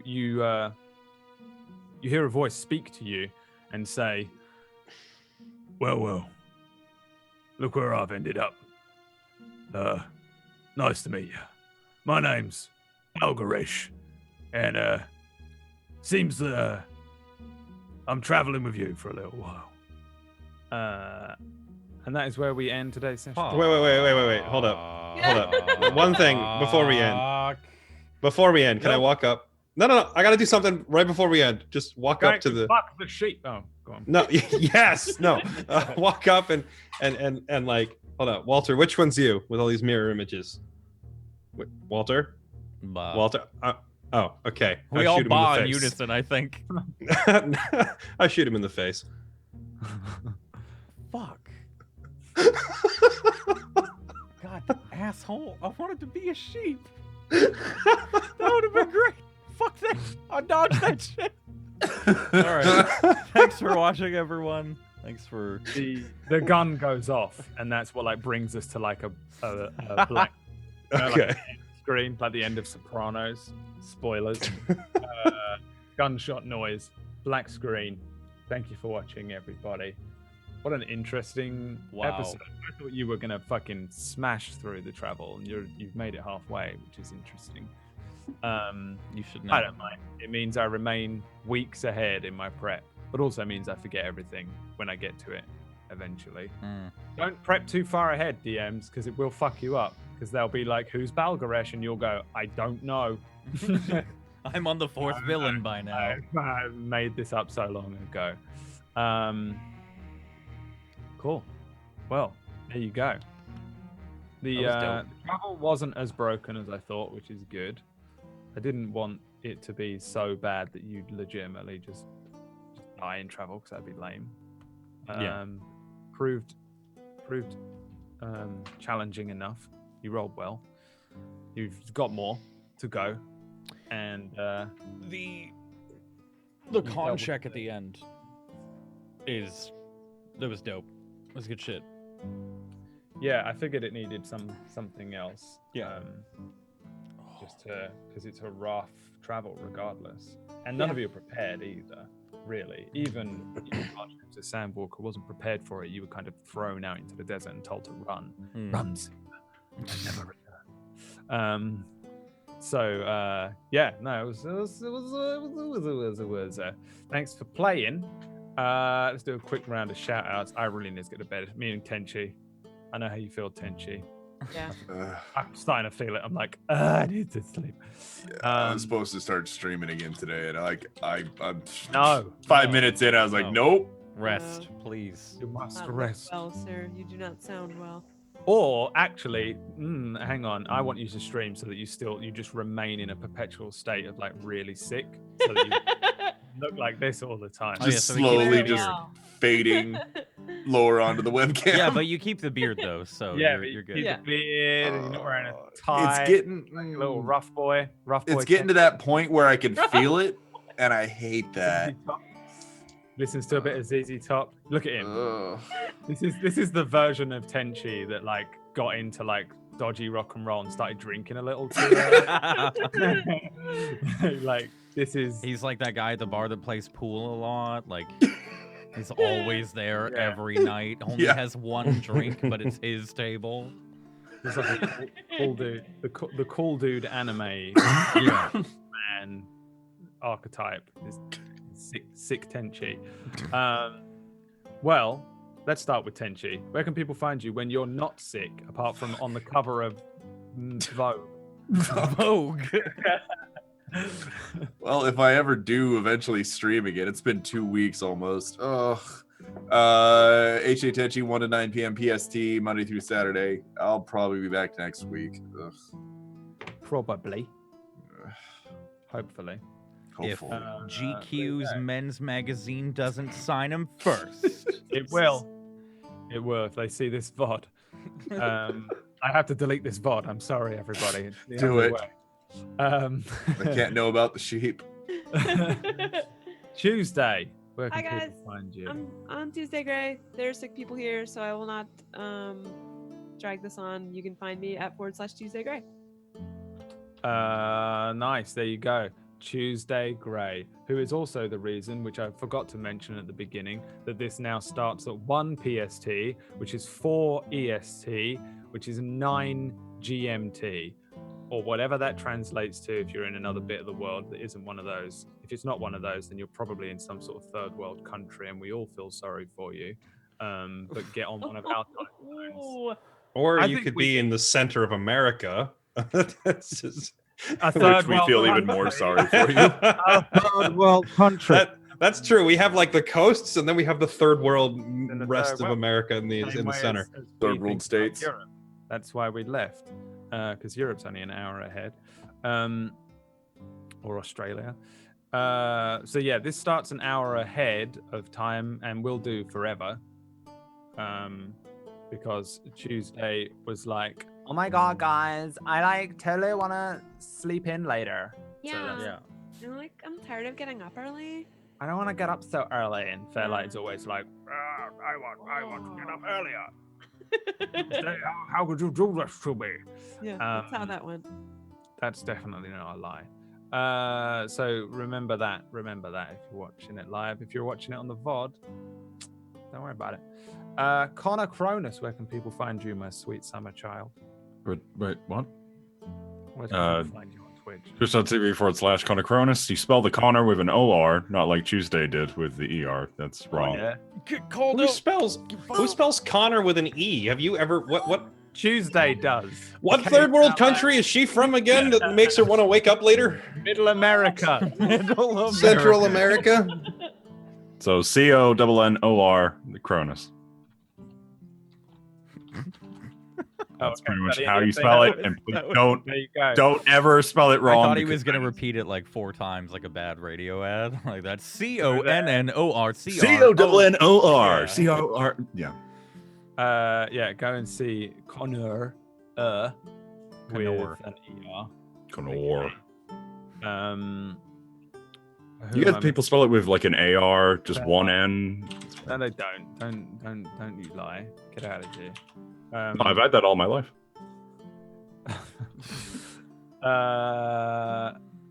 Fairlight Excalibur.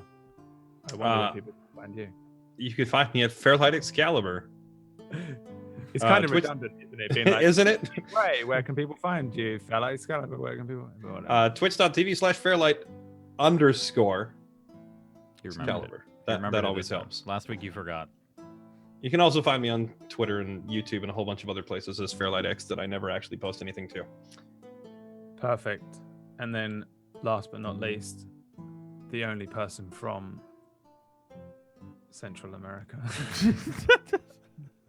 Were you gonna say a third world country? Yeah. I mean, it fits. It's true. Hi guys, Canadian here. It's not great. Oh, I'm going to bad. Canada tomorrow. I forgot. I have to prepare to travel to this like traumatic third world experience. Yeah. Holy crap! It's Right. such a terrible time. It's so bad. Blue things that the press No. have to wear when they're escorted to like war zone. You can find me at connorcronus.com, but it's ER instead of OR. That would be hysterical, wouldn't it? I would honestly, I would buy that domain. I need to buy that domain now, just so to no have one it else as does a it. black screen that says "fuck affiliates" or "fuck you, Connor." And it spells it CONNER. Join our Discord. Go sub to our YouTube. Go watch the other Table Story. I almost said Dust I'm Veil. signing it up right now. The other Table Story Don't watch the campaigns. Dust Veil campaigns. There are many Dust Veils. There's so many. Yeah, you can check out the Discord, which is honestly the best place ever for keeping up with stuff. Specifically, a single place. You don't have to follow everyone on No. Twitter and everything if you don't want to. It's a nice single place to go and just be like, "Is this on today?" And other people will tell you if we're not active. So that's useful. And YouTube as well, because that is where we put up all the VODs and stuff and whatever. I believe that is the end. That's We all will we got. see you next week. Thank you for watching, everybody. People who also, I'm sorry I haven't streamed, just BradWOTO people. I've been a bit sick as well, but I should be back tomorrow. Me, Jay, Connor are going to play some of that Thief game, Sea of Thieves. Sea of Thieves. Hopefully tomorrow evening, my time. So we'll see you then. Peace out. Right. A-Town. You scurvy dogs.